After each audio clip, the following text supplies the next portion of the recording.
ಜ್ಞಾನಾನಂದಮಯಂ ದೇವಂ ನಿರ್ಮಲಸ್ಫಟಿಕಾಕೃತಿಂ ಆಧಾರಂ ಸರ್ವವಿದ್ಯಾನಾಂ ಹಯಗ್ರೀವముపాస్మహే.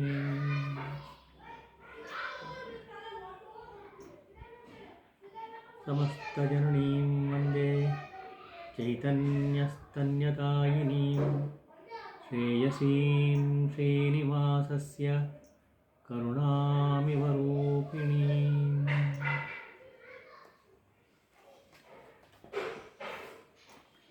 உலகும் மழிசையும் உள்ளுணர்ந்து தம்மில் புலவர் புகழ் கோலால் தூக்க உலகு தன்னை வைத்தெடுத்த பக்கத்தும் மானீர் மழிசையே வைத்தெடுத்த பக்கம் வலிது.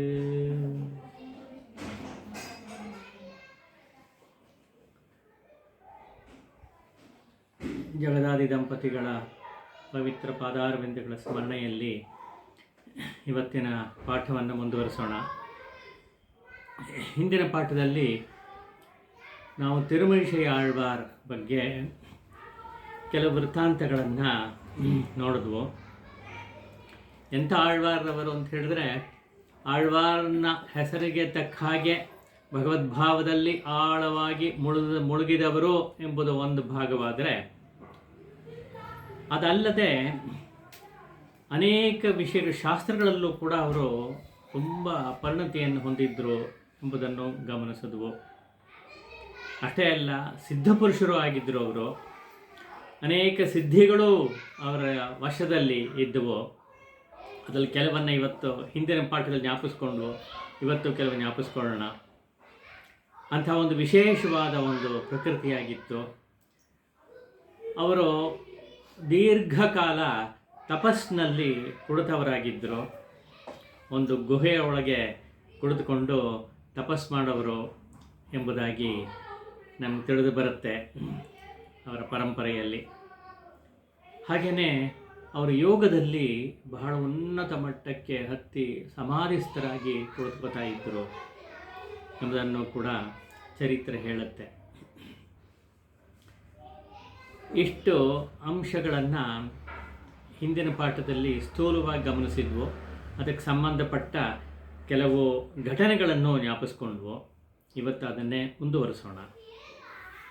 ಇವರು ಅನೇಕ ಶಾಸ್ತ್ರಗಳನ್ನು ಅಧ್ಯಯನ ಮಾಡಿದ್ರು ಎಂಬುದನ್ನು ಕೇಳಿದಾಗ, ಯಾವ ಶಾಸ್ತ್ರಗಳು ಅಂತ ಹೇಳಿದ್ರೆ ಸಾಂಖ್ಯಶಾಸ್ತ್ರವನ್ನು ಹಿಂದೆ ಹೇಳಿದಾಗೆ, ಮತ್ತು ಜೈನ ಮತ್ತು ಶೈವಾಗಮಗಳನ್ನು ಚೆನ್ನಾಗಿ ಅಧ್ಯಯನ ಮಾಡಿದವರಾಗಿದ್ದರು. ಅಧ್ಯಯನ ಮಾಡಿ ಶಿವವಾಕ್ಯರ್ ಎಂಬ ಹೆಸರನ್ನೇ ಬಿರುದನ್ನೇ ಪಡೆದವರಾಗಿದ್ದರು. ಶಿವವಾಕ್ಯರ್ ಅಂದರೆ ಹಿಂದೆ ಹೇಳಿದ ಹಾಗೆ ಶಿವನ ವಾಕನ್ನೇ ಮೊಳಗೋವರು ಅನ್ನೋ ಅರ್ಥದಲ್ಲಿ ಅದನ್ನು ಆ ಪದವನ್ನು ಬಳಸ್ತಾ ಇದ್ದರು. ತುಂಬ ಉನ್ನತ ಮಟ್ಟದ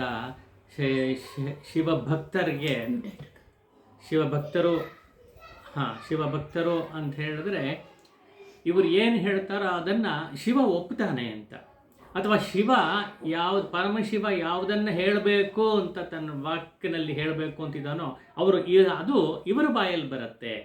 ಅಂಥ ಮಹಾಭಕ್ತರು, ಶಿವಭಕ್ತರು ಅಂತ ಅವ್ರನ್ನ ಶಿವವಾಕ್ಯರು ಅಂತ ಕರೀತಾ ಇದ್ದರು. ಇವರಿಗೆ ಆ ಬಿರುದಿತ್ತು. ತಿರುಮಳಿಶೈ ಆಳ್ವಾರ್ಗೆ ಆರಂಭದಲ್ಲಿ ಶಿವವಾಕ್ಯ ಎಂಬ ಬಿರುದಿತ್ತು. ಆಮೇಲೆ ಅದು ಹೇಗೆ ಬದಲಾವಣೆ ಆಗಿ ವೈಷ್ಣವರಾಗಿ, ಅದರಲ್ಲೂ ವೀರ ವೈಷ್ಣವರಾಗಿ ಮಾರ್ಪಾಡು ಹೊಂದಿದ್ರು ಎಂಬ ಒಂದು ವೃತ್ತಾಂತವನ್ನು ಕಳೆಸಲ ಕೇಳೋದು.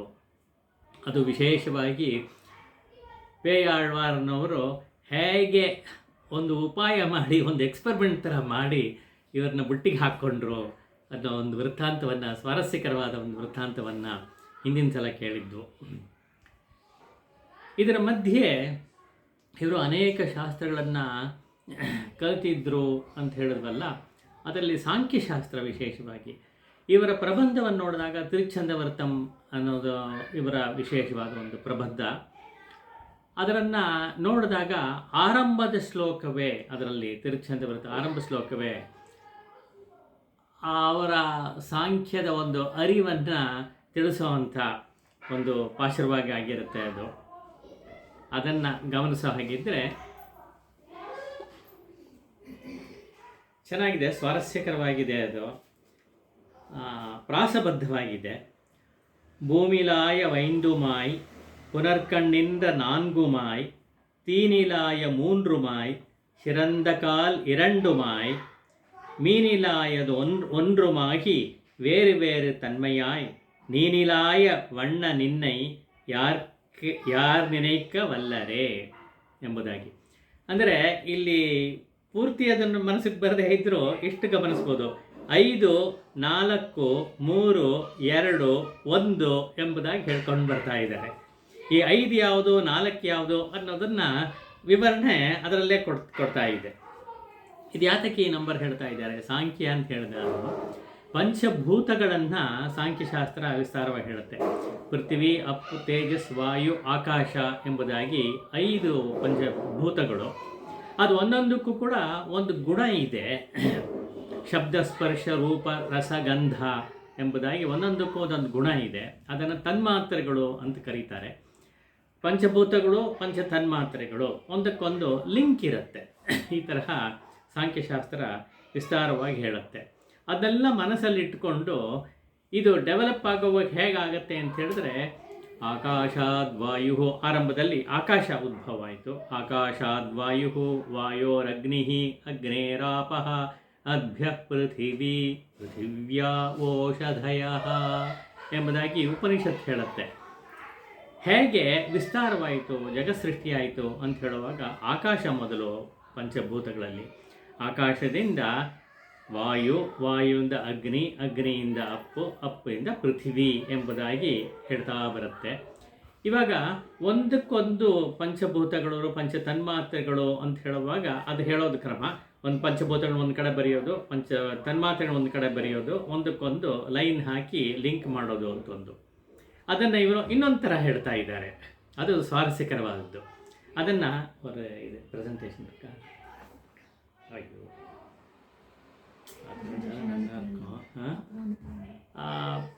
ಪ್ರೆಸೆಂಟೇಷನ್ ಕಳಿಸ್ತೀನಿ ನಾನು ನಿಮಗೆ. ಪ್ರೆಸೆಂಟೇಷನ್ ಮಾಡಬೇಕಾಗಿತ್ತು, ಅದು ಬಂದಿಲ್ಲ. ಒಂದು ಕಂಚಕ್ಕೆ ಬರ ಒಂದಿದಲೆ ಅದೇ ಕಮ್ಮಿ. ಒಂದೇ ಒಂದು ನಿಮಿಷ. ಒಂದು ಮೇಲ್ ಕಿರಿಯಕ್ಕ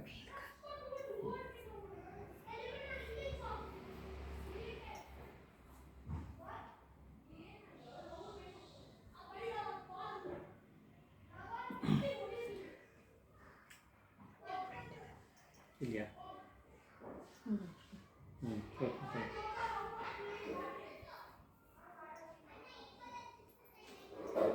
ಸಾರಿ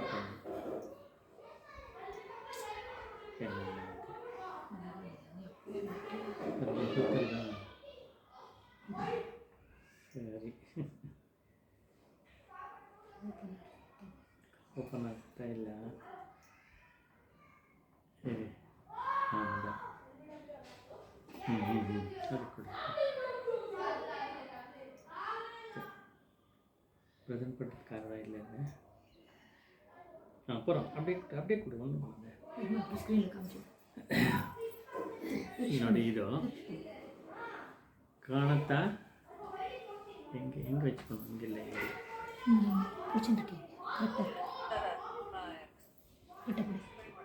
ಕಾಣುತ್ತಾ? ಪ್ರೆಸೆಂಟ್ ಮಾಡೋಕ್ಕಾಗ್ತಾ ಇಲ್ಲ, ಅವನೆಲ್ಲ ಹೋಗಿದ್ದಾನೆ. ಇರಿ, ಇದು ಐಡಿಯಾ ಹೇಳ್ಬಿಡ್ತೀನಿ, ಸಾಕು. ಇದನ್ನು ಆಮೇಲೆ ವಾಟ್ಸಪ್ಪಲ್ಲಿ ಕಳಿಸ್ತೀನಿ. ಹಂಗೆ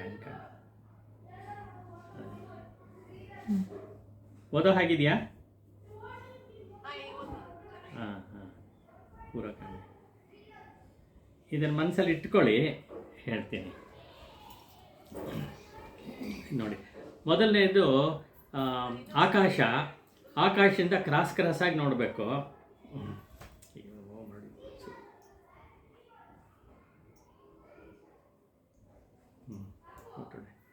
ಆಕಾಶದಿಂದ ವಾಯು, ವಾಯುವಿಂದ ಅಗ್ನಿ, ಅಗ್ನಿಯಿಂದ ಅಪ್ಪು, ಅಪ್ಪಿಂದ ಪೃಥ್ವಿ ಅಂತ ಬರುವಾಗ ಆಕಾಶಕ್ಕೆ ತನ್ಮಾತ್ರೆ ಶಬ್ದ.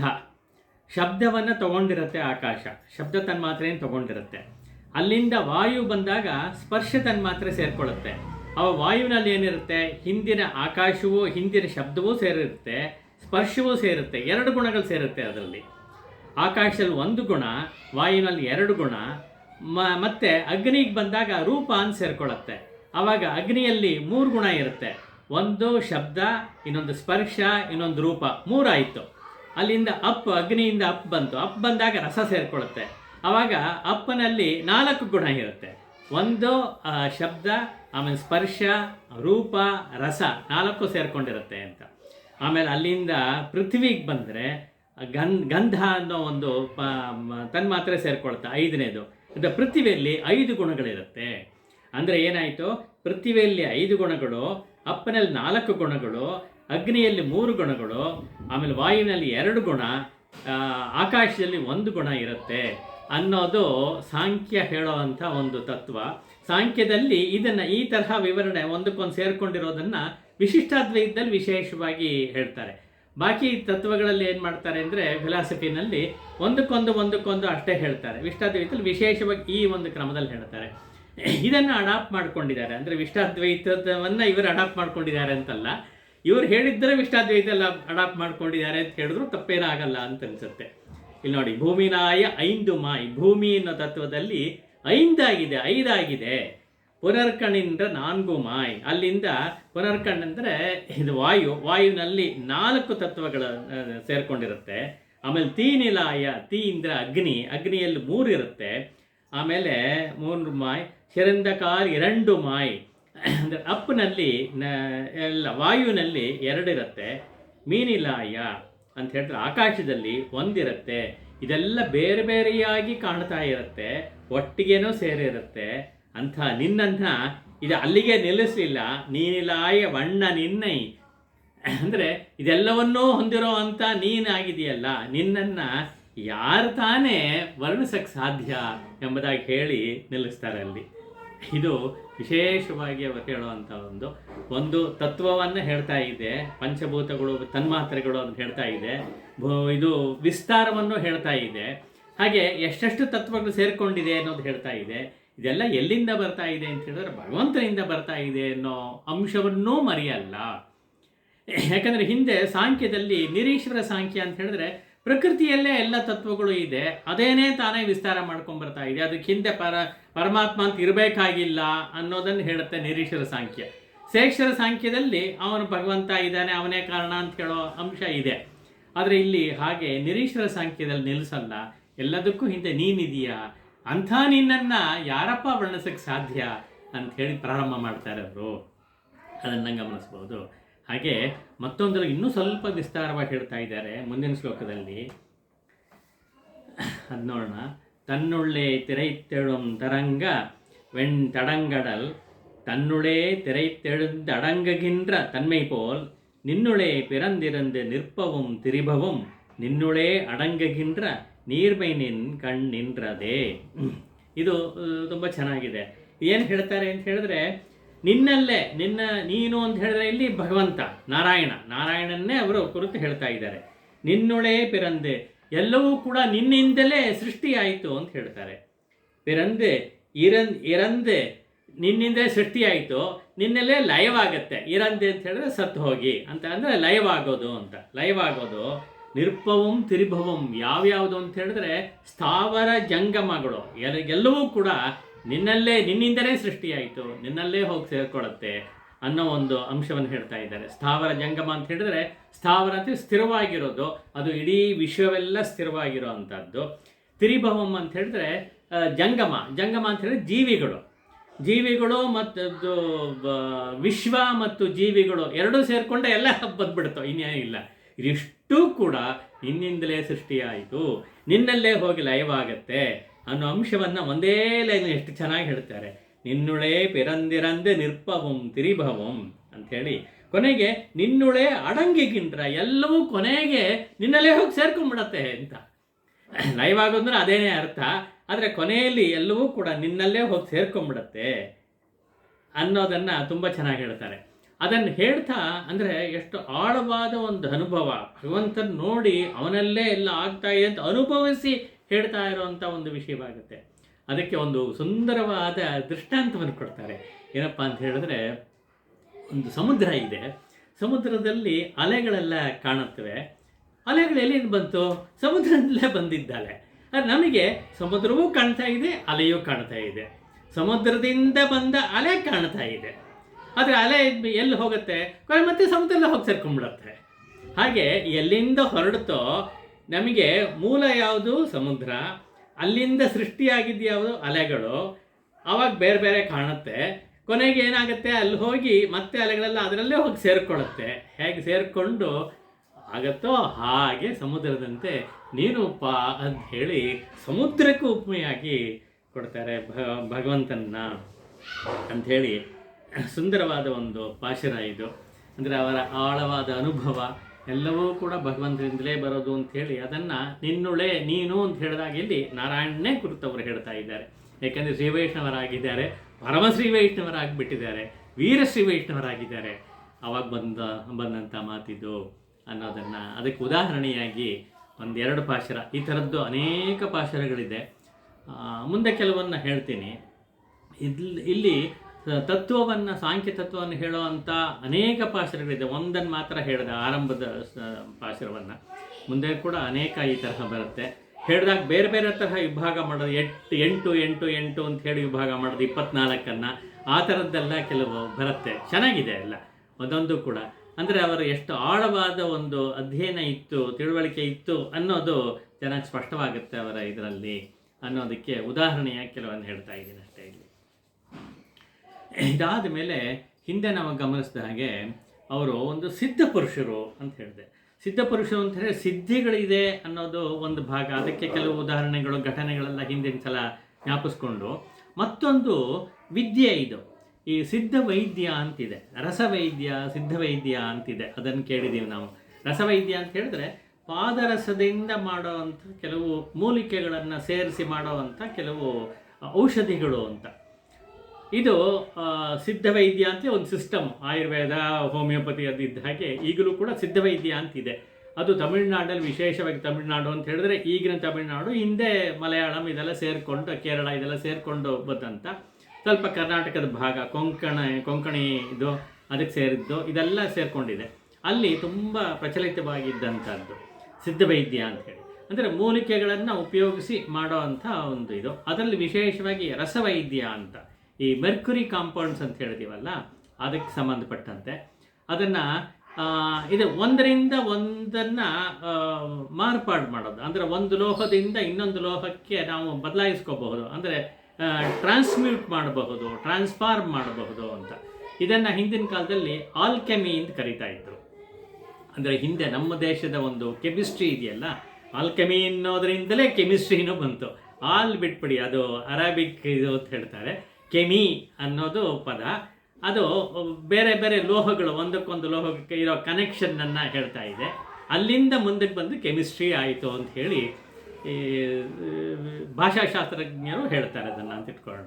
ಹೀಗೆ ಆಲ್ಕಮಿ ಅನ್ನೋದು ತುಂಬ ಪ್ರಸಿದ್ಧವಾಗಿತ್ತು ನಮ್ಮ ದೇಶದಲ್ಲಿ, ತುಂಬ ಬೆಳೀತಾ. ಅದರಲ್ಲಿ ಗ್ರಂಥಗಳಂತೂ ವಿಪರೀತ ಗ್ರಂಥಗಳು ಇರ್ತಾ ಇದ್ವು.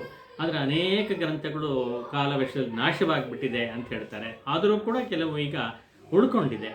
ಅಂಥದ್ರಲ್ಲಿ ಕೆಲವರು ಸಿದ್ಧಹಸ್ತರಾಗಿದ್ದರು, ಅವರಿಗೆ ಸಿದ್ಧ ವೈದ್ಯರು ಅಂತ ಹೇಳ್ತಾ ಇದ್ರು. ಸಿದ್ಧ ವೈದ್ಯರು, ರಸವೈದ್ಯರು ಅಂತ ಹೇಳ್ತಾ ಇದ್ರು. ಅಂಥ ಮಹನೀಯರಲ್ಲಿ ನಮ್ಮ ತಿರುಮಳೇಶಿ ಆಳ್ವಾರು ಒಬ್ಬರು ಅಂತ. ಅವರು ರಸವೈದ್ಯರಾಗಿದ್ದರು, ಸಿದ್ಧ ವೈದ್ಯರಾಗಿದ್ದರು. ವೈದ್ಯರು ಅಂತ ಹೇಳಿದ್ರೆ ಪ್ರೊಫೆಷನ್ನಾಗಿ ಇಟ್ಕೊಂಡು ಅವ್ರು ಮಾಡಲಿಲ್ಲ. ಆದರೆ ಇದನ್ನು ಅಧ್ಯಯನ ಮಾಡಿ ಇದರಲ್ಲಿ ಕೆಲವು ಮೂಲಿಕೆಗಳನ್ನು ಮಿಕ್ಸ್ ಮಾಡಿದಾಗ ಏನಾಗುತ್ತೆ ಅನ್ನೋದ್ರ ಬಗ್ಗೆ ಅವ್ರಿಗೆ ಜ್ಞಾನ ಇತ್ತು, ಚೆನ್ನಾಗಿ ಅರಿವಿತ್ತು ಅನ್ನೋದು ಗೊತ್ತಾಗುತ್ತೆ. ಅಂಥದ್ದನ್ನು ಅವರು ಸಂಪಾದನೆ ಮಾಡಿಕೊಂಡಿದ್ದರು. ಇದರ ವಿಷಯವನ್ನು ಆ ಕಾಲದಲ್ಲಿ ಒಬ್ಬ ಕೊಂಕಣ ಸಿದ್ಧನ್ ಅಂತ, ಈ ಕೊಂಕಣ ರೀಜನಲ್ಲಿ, ನಾವೀಗ ಕೊಂಕಣ್ ಅಂತ ಹೇಳ್ತೀವಲ್ಲ ಕೊಂಕಣ, ಅದರಲ್ಲಿರೋ ಅಂಥ ಒಬ್ಬ ಸಿದ್ಧ ಪುರುಷ ಒಬ್ಬ ಬಂದ. ಅವನು ಕಾಣಿಕೋಡಿ ಅಂತ ಒಂದು ಮಾಡಿದ್ದ. ಕಾಣಿಕೋಡಿ ಅಂತ ಹೇಳಿದ್ರೆ ಏನಂತ ಹೇಳಿದ್ರೆ, ನಮ್ಮ ಹಿಂದಿನ ಇದರಲ್ಲಿ ಹೇಳ್ತಾರಲ್ಲ ಸ್ಪರ್ಶಮಣಿ ಅಂತ ಹೇಳ್ತಾರಲ್ಲ, ಸ್ಪರ್ಶಮಣಿ ಅಂತ ಹೇಳಿದ್ರೆ ಅದೊಂಥರ ಮಣಿ. ಅದನ್ನು ಯಾವುದಕ್ಕೆ ಸ್ಪರ್ಶ ಮಾಡಿದ್ರೂ ಕೂಡ ಅದು ಚಿನ್ನ ಆಗಿಬಿಡುತ್ತೆ ಅಂತ. ಸೊ ಈಗ ಅದನ್ನು ಒಂದು ಸಿಕ್ಬಿಟ್ರೆ ಅದು ಸಿಗೋದು ಕಷ್ಟ. ಹಾಗೆ ಏನಾದರೂ ಮಾಡ್ಕೊಂಡಿದ್ರೆ ಈ ರಸವೈದ್ಯರು, ಸಿದ್ಧವೈದ್ಯರು ಅದನ್ನು ಮಾಡ್ತಿದ್ರು ಹಾಗೆ ಅಂತ. ಆ ಸ್ಪರ್ಶಮಣಿ ಇಟ್ಕೊಂಡಿದ್ರೆ ಒಂದನ್ನು ಸ್ಪರ್ಶ ಮಾಡಿದ್ರೆ ತಕ್ಷಣ ಅದು ಇದಾಗ್ಬಿಡುತ್ತೆ, ಚಿನ್ನ ಆಗಿಬಿಡುತ್ತೆ ಅಂತ. ಅದನ್ನು ಯಾವುದಕ್ಕೆ ಸಾಮಾನ್ಯ ಉಪಯೋಗಿಸ್ತಾರೆ ಅಂತ ಹೇಳಿದ್ರೆ ಇದನ್ನು ಐರನ್ನು ಅಂದರೆ ಕಬ್ಬಿಣಕ್ಕೆ ಸ್ಪರ್ಶ ಮಾಡಿದ್ರೆ ಕಬ್ಬಿಣ ಚಿನ್ನ ಆಗಿಬಿಡುತ್ತೆ ಅಂತ ಹೇಳ್ತಾರೆ. ಎಷ್ಟರ ಮಟ್ಟಿಗೆ ನಿಜ ಅದು ನಮ್ಗೆ ಗೊತ್ತಿಲ್ಲ, ಇದು ಪ್ರತೀತಿ ಇದೆ. ಹೀಗೆ ಒಂದರಿಂದ ಒಂದು ಲೋಹವನ್ನು ಇನ್ನೊಂದು ಲೋಹವಾಗಿ ಮಾರ್ಪಾಡು ಮಾಡಬಹುದು ಅಂಥೇಳಿ ಅದಕ್ಕೆ ಬೇಕಾಗಿರೋ ಮೂಲಿಕೆಗಳು ಇತ್ಯಾದಿಗಳನ್ನು ಸೇರಿಸಿ ಒಂದು ಔಷಧಿ ಥರ ತಯಾರು ಮಾಡಿ ಇಟ್ಕೋಬೇಕು, ಒಂದು ಗುಳಿಗೆ ಥರ ತಯಾರು ಮಾಡಿ ಇಟ್ಕೋಬೇಕು. ಅದನ್ನು ಮಾಡಿಕೊಂಡ್ರೆ ಆಗುತ್ತೆ. ಅಂಥ ಗುಳಿಗೆಗೆ ಕಾಣಿಕೋಡಿ ಎಂಬುದಾಗಿ ಕರೀತಾ ಇದ್ದರು ಶಾಸ್ತ್ರಗಳಲ್ಲಿ. ಅವನೇನು ಮಾಡ್ದ, ಕೊಂಕಣಿಯಿಂದ ಬಂದ ಸಿದ್ಧ ಏನು ಮಾಡ್ದ, ಇವ್ರು ನೋಡ್ಬಿಟ್ಟು ಇವ್ರಿಗೆ ಪ್ರಸಿದ್ಧಿ ಇದೆ ಅನ್ನೋದು ಸುಮಾರಾಗಿ ಒಂದು ಐಡಿಯಾ ಬಂದಿತ್ತು. ಅದಕ್ಕೋಸ್ಕರ ಇವರಿಗೆ ಬಂದು ನೋಡಿದಾಗ ಇವರಿಗೆ ಅಂಥ ಒಂದು ಡ್ರೆಸ್ಸು ಗಿಸ್ಸೆಲ್ಲ ಅದೆಲ್ಲ ತುಂಬ ಹಳೆಯದನ್ನು ಹಾಕ್ಕೊಂಡಿದ್ರು. ಇವರು ಯಾಕೆ ಬಡತನದಲ್ಲಿದ್ದಾರಲ್ಲ, ಇವರು ಇದನ್ನು ಉಪಯೋಗಿಸ್ಕೊಂಡು ಒಳ್ಳೆ ಸಾಹುಕಾರರಾಗಲಿ ಅಂಥೇಳಿ ಒಂದು ಒಳ್ಳೆ ಮನಸ್ಸೇ ಮಾಡಿದ್ನೋ ಏನೋ. ಅದಕ್ಕೋಸ್ಕರ ಬಂದು ಇವ್ರ ಹತ್ರ ಕೊಟ್ಟನಂತೆ. ಈ ನಂತರ ಒಂದು ಕಾಣಿಕೋಡಿ ಇದೆ, ಇದನ್ನು ಉಪಯೋಗಿಸಿದಾಗ ಎಲ್ಲ ಚಿನ್ನ ಆಗುತ್ತೆ, ಇದನ್ನು ಇಟ್ಕೊಂಡು ನೀವು ಬದುಕೊಳ್ಳಿ, ನೀವು ಇದಾಗ್ಬೋದು, ಸಾಹುಕಾರರಾಗ್ಬೋದು ಅಂಥೇಳಿ ಇವ್ರು ಕೊಡ್ತಾ ಇದ್ದಾರೆ ಬಂದು. ಆವಾಗ ಅವರು ಆಳ್ವಾರು ಏನು ಮಾಡಿದ್ರು ನೋಡಿದ್ರಂತೆ. ನೋಡಿಬಿಟ್ಟು ಒಂಥರ ಮುಗುಳ್ನಗೆ ನಕ್ಕೊಂಡು ಆಯಿತು ಇರಪ್ಪ ಅಂಥೇಳಿ ಸುಮ್ಮನೆ ತನ್ನ ಎಡಗೆವಿಯಲ್ಲಿ ಸುಮ್ಮನೆ ಹೀಗೆ ಉಜ್ಜಿಕೊಂಡಾಗ ಈ ಕೊಳೆ ಇದೆಯಲ್ಲ ಅದೆಲ್ಲ ಬಂತು. ಅದನ್ನೆಲ್ಲ ಕಲೆಕ್ಟ್ ಮಾಡಿಕೊಂಡ್ರು. ಹಾಗೇ ಬೆರಳಲ್ಲಿ ಕೈಯಲ್ಲಿ ಹೀಗೆ ಮಾಡಿ ಒಂದು ಗುಳಿಗೆ ಥರ ಮಾಡಿಕೊಂಡಂತೆ. ಗುಳಿಗೆ ಥರ ಮಾಡಿಕೊಂಡು ಇದನ್ನು ನೋಡು ಅಂತ ಹೇಳಿ ಕೊಟ್ರೆ ಅದು ಈ ಕಾಣಿಕೊಡಿ ಥರ ಆಗಿದೆ. ಎಂಥ ಆಶ್ಚರ್ಯ ಅಂತ ಹೇಳಿದ್ರೆ, ಅವನು ಹೇಗೆ ಎಲ್ಲ ಅನೇಕ ಮೂಲಿಕೆಗಳೆಲ್ಲ ಇದು ಮಾಡಿ ಅವನ ವಿದ್ಯೆಯೆಲ್ಲ ಉಪಯೋಗಿಸ್ಕೊಂಡು ಮಾಡಿದವನು ಒಂದು ಸ್ಪರ್ಶಮಣಿ ಥರ ಕಾಣಿಕೊಡಿ ಮಾಡಿ ಇವರಿಗೆ ಪ್ರೆಸೆಂಟೇಷನ್ ಕೊಡ್ತಾ ಇದ್ದಾನೆ. ಇವರೇನು ಮಾಡೋರು, ಈಗ ಕೊಳೆ ಅಂತ ತೆಗೆದು ಅದರಿಂದಲೇ ಒಂದು ಮಾಡಿದಾಗ ಅದು ಕಾಣಿಕೊಡಿ ಥರ ಕೆಲಸ ಮಾಡ್ತಾ ಇದೆ. ಇನ್ನು ಅದ್ಭುತವಾದ ಪದಾರ್ಥವನ್ನು ಉಂಟು ಮಾಡ್ತಾ ಇದೆ. ಅದು ಮಾಡೋಕ್ಕೆ ಆಶ್ಚರ್ಯ ಆಗೋಯ್ತು ಅವನಿಗೆ. ಅಯ್ಯೋ, ನನಗಿಂತ ಎಂಥ ಉತ್ತಮವಾದ ಇದು ಮಾಡಿಬಿಟ್ಟಿದ್ದಾರೆ. ಅದು ತಮ್ಮ ಮೈಯಿನ ಕೊಳೆಯಿಂದಲೇ ಮಾಡ್ತಾ ಇದ್ದಾರೆ, ಇನ್ಯಾವ ಪದಾರ್ಥವನ್ನು ಮೂಲಿಕೆಗಳನ್ನು ಉಪಯೋಗಿಸಲಿಲ್ಲ ಅಂಥೇಳಿ ಒಂಥರ ಅವನು ತುಂಬ ಎಂಥ ಮಹಾತ್ಮರು ಇವರು ಅಂಥೇಳಿ ಅವ್ರ ಪಾದಕ್ಕೆ ಬಿದ್ದ ಅಂಥೇಳಿ ಕೇಳ್ತೀವಿ. ಒಂದು ದೃಷ್ಟಿಯಿಂದ ಗಮನಿಸಿದ್ರೆ ಅವನು ಸಿದ್ಧಪುರುಷ, ಇವರು ಸಿದ್ಧಪುರುಷರು. ಆದರೆ ಬರೀ ಸಿದ್ಧಪುರುಷರಲ್ಲ, ಕೇವಲ ಸಿದ್ಧಪುರುಷರಲ್ಲ ಇವರು ಭಕ್ತ ಸಿದ್ಧರು. ಅವನು ಆರ್ಡರಿ ಸಿದ್ಧ ಅಂತ ಇಟ್ಕೋಬೋದು. ಅಂದ ಭಕ್ತರ ಸಿದ್ಧರು ತಯಾರಿಸಿದಂಥ ಒಂದು ಪದಾರ್ಥ ಇದೆಯಲ್ಲ, ಅದರ ಮುಂದೆ ಇವನು ತಯಾರಿಸಿದಂಥ ಪದಾರ್ಥ ಇದೆಯಲ್ಲ, ಕಾಣಿಕೊಡಿ ಇದೆಯಲ್ಲ, ಅದು ಒಂದು ಕೊಳೆಯಂತೆ ಅನ್ನೋ ಭಾವ ಬರುತ್ತೋ ಏನೋ ಇದರಲ್ಲಿ ಅಂತ. ಅಷ್ಟೇಪ್ಪ ಇದು ಅಂಥೇಳಿ ಹೇಳೋ ಹಾಗೆ ಇರುತ್ತೆ ಅಂಥೇಳಿ ಒಂದು ವ್ಯಾಖ್ಯಾನವನ್ನು ಮಾಡ್ತಾರೆ. ಅಂದರೆ ಅಷ್ಟರ ಮಟ್ಟಿಗೆ ಅವರಿಗೆ ನಾಲೆಡ್ಜ್ ಇತ್ತು ಮತ್ತು ಅಷ್ಟರ ಮಟ್ಟಿಗೆ ಅವರಿಗೆ ಸಿದ್ಧಹಸ್ತರಾಗಿದ್ದರು ಆ ವಿಷಯದಲ್ಲಿ ಅಂಥೇಳಿ. ಕಾಣಿಕೋಡಿಯಿಂದ ತುಂಬ ವಿಶೇಷವಾದಿದ್ದು, ಅದನ್ನು ಕೂಡ ಸಲೀಸಾಗಿ ಆರಾಮಾಗಿ ತಯಾರು ಮಾಡುವಂಥ ಒಂದು ಕಲೆ ಅವರಲ್ಲಿ ಇತ್ತು ಅಂತ. ಇದರ ಬಗ್ಗೆ ಕೆಲವು ಇದೆಲ್ಲ ಬರೆದಿದ್ದಾರಂತೆ ಅವರು. ಅದು ಯಾವುದೂ ಸಿಕ್ಕಿಲ್ಲ ಈಗ, ಆವಾಗಲೇ ನಾಶವಾಗೋಯಿತು ಅನ್ನೋದು. ಅಂದರೆ ಇದನ್ನು ಅಧ್ಯಯನ ಮಾಡಿದ್ರು, ಅವರಿಗೆ ಸಿದ್ಧಹಸ್ತರಾಗಿದ್ದರು ಅಂತ ಹೇಳಿದ ಮೇಲೆಲ್ಲ ಆಯ್ತಲ್ಲ. ಈ ಥರದ್ದು ಒಂದು ವಿಷಯ ಇಲ್ಲಿ ಗಮನಿಸ್ಬೋದು ನಾವು. ಅದಾದ ಮೇಲೆ ಮುಂದಿನ ಹಂತಕ್ಕೆ ಬರೋಣ. ಹೀಗೆ ಇವರು ಬೇರೆ ಬೇರೆ ಇದಕ್ಕೆಲ್ಲ ಹೋಗ್ತಾ ಇರ್ತಾರೆ, ಕ್ಷೇತ್ರಾಟನ ಮಾಡ್ತಾ ಇರುವಾಗ ಈ ಮೊದಲಾಳ್ವಾರಗಳನ್ನು ಹೇಳಿದ್ನಲ್ಲ, ಆ ಮೊದಲಾಳ್ವಾರಿಗೆಲ್ಲ 3 ಜನ ಒಟ್ಟಿಗೆ ಸೇರಿದ್ರು ಅಂತ ಹಿಂದಿನ ಇದರಲ್ಲಿ ಹೇಳಿದ್ವಲ್ಲ. ಹೇಳಿ ಒಂದು ತರಹ ಅವರೆಲ್ಲ ಬೇರೆ ಬೇರೆ ಯಾತ್ರಾ ಸ್ಥಳಗಳು ಹೋಗ್ತಾ ಇದ್ದರು. ಯಾತ್ರಾ ಸ್ಥಳಗಳು ಹೋಗ್ತಾ ಇರುವಾಗ ಅವರಿಗೆ ಈ ವಿಷಯ ಕಿವಿಗೆ ಬಿತ್ತು. ಅಂದರೆ ಇದು ಸಿದ್ಧಪುರುಷರೊಬ್ಬರು ಇದ್ದಾರೆ ಇಲ್ಲಿ ಅನ್ನೋ ತುಂಬ ಪ್ರಸಿದ್ಧಿಗೆ ಬಂದಿದ್ದಾರೆ. ತಿರುಮಣೇಶ ಆಳ್ವಾರ್ ಅಂತ ಗೊತ್ತಿರಲಿಲ್ಲ ಅವರಿಗೆ ಒಬ್ಬರು ಸಿದ್ಧಪುರುಷರಿದ್ದಾರೆ, ಈ ತರಹ ಅನೇಕ ಸಿದ್ಧಿಗಳನ್ನು ತೋರಿಸ್ತಾರಂತೆ ಅವರು ಅನ್ನೋದು ಕಿವಿಗೆ ಬಿದ್ದಿತ್ತಂತೆ. ಹಾಗಾಗಿ ಅವ್ರನ್ನ ಕಾಣಬೇಕು ಅಂತ ಹೇಳಿ ಹುಡ್ಕೊಂಡು ಬರ್ತಾ ಇದ್ದಾರೆ. ಆವಾಗ ಬಂದಾಗ ಒಂದು ಗುಹೆ ಇದೆ, ಗುಹೆಯಲ್ಲಿ ಅವರು ತಪಸ್ ಮಾಡ್ತಾ ಇದ್ದಾರೆ, ಅಲ್ಲಿ ಹೋಗಿ ನೋಡಿ ಅಂತ ಯಾರೋ ಹೇಳ್ತಾರೆ.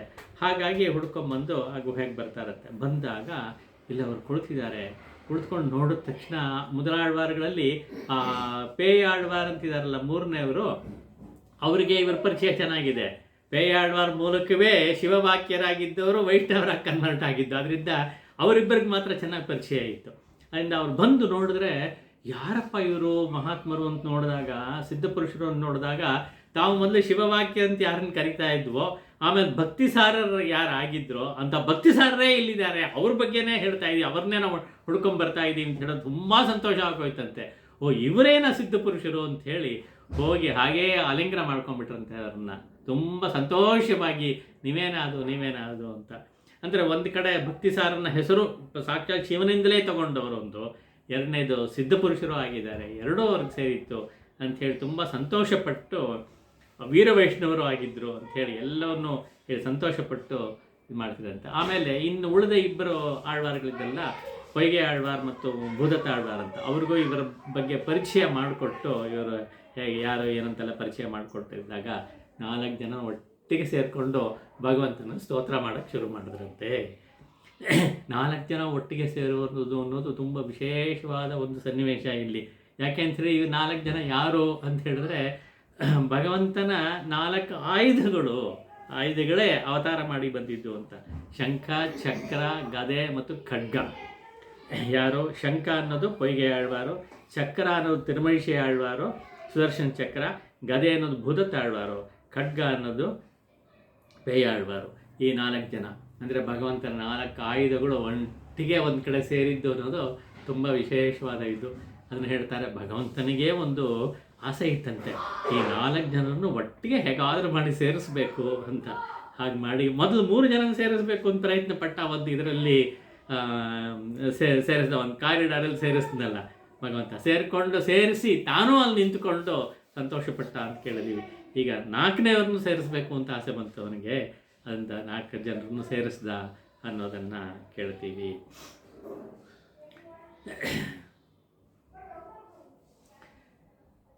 ಇದೆಲ್ಲ ಆದಮೇಲೆ ಸ್ವಲ್ಪ ಕಾಲ ಹಾಗೆ ಒಟ್ಟಿಗೆ ಇದ್ದರು. ಆಮೇಲೆ ಅವರವರು ಹೊರಟು ಬಂದಾಗ ಇವರು ಮುಂದಕ್ಕೆ ಹೊರಡಬೇಕು ಅಂತ ಹೇಳ್ತಿದ್ದಾರೆ. ಇವರಿಗೆ ತಿರುಮಳಿಶಿ ಆಳ್ವಾರಿಗೆ ಈ ತಿರುಮಣ್ಣು ಹಾಕ್ಕೋಬೇಕು ಅಂತ ಹೇಳಿದ್ರೆ, ಈ ತಿರುಮಣ್ಣು ತುಂಬ ಖರ್ಚಾಗುತ್ತೆ. ಈ ಪಲ್ಲಹಂಡು ಹಾಕ್ಕೋಬೇಕಾದ್ರೆ ತುಂಬ ಖರ್ಚಾಗುತ್ತೆ. ಇವ್ರ ಹತ್ರ ಮುಗಿದೋಯ್ತಂತೆ, ಎಲ್ಲೂ ಸಿಕ್ಕಲಿಲ್ಲ. ಹೀಗಾಯಿತು. ಅವಾಗ ಅಯ್ಯೋ ನನ್ನ ತಿರುಮಣ್ಣ ಹಾಕ್ಕೊಳ್ಳೋಕ್ಕೆ, ಅಂದರೆ ಊರ್ದ ಪುಂಡ್ರ ಹಾಕ್ಕೊಳ್ಳೋಕ್ಕೆ ನನ್ನ ತಿರುಮಣ್ಣೇ ಇಲ್ವಲ್ಲ, ಏನು ಮಾಡೋದು ತುಂಬ ಯೋಚನೆ ಮಾಡಿ ಶ್ರೀನಿವಾಸನನ್ನು ಬೇಡ್ಕೊಂಡ್ರಂತೆ ಮನಸ್ಸಿನಲ್ಲೇ, ನನಗೆ ಸಿಗ್ತಾ ಇಲ್ವಲ್ಲಪ್ಪ ಅಂತ. ಆವಾಗ ಶ್ರೀನಿವಾಸ ಒಂದು ಜಾಗವನ್ನು ತಿರುವೆಕ್ಕ ಅಂತ ಹೇಳ್ತೀವಲ್ಲ ಕಾಂಚೀಪುರದ ಹತ್ರ, ಅಂದರೆ ಇವರು ಪೊಯ್ಗೆ ಆಳ್ವಾರ ಜನ್ಮಸ್ಥಳ ಅದು. ಅಲ್ಲಿ ಹೋಗು, ಅಲ್ಲಿ ಸಿಕ್ಕತ್ತೆ ಅಂಥೇಳಿ ಒಂದು ಸೂಚನೆ ಕೊಟ್ಟನಂತೆ ಶ್ರೀನಿವಾಸ. ಕನಸಿನಲ್ಲಿ ಸೂಚನೆ ಕೊಟ್ಟಿರ್ಬೋದು.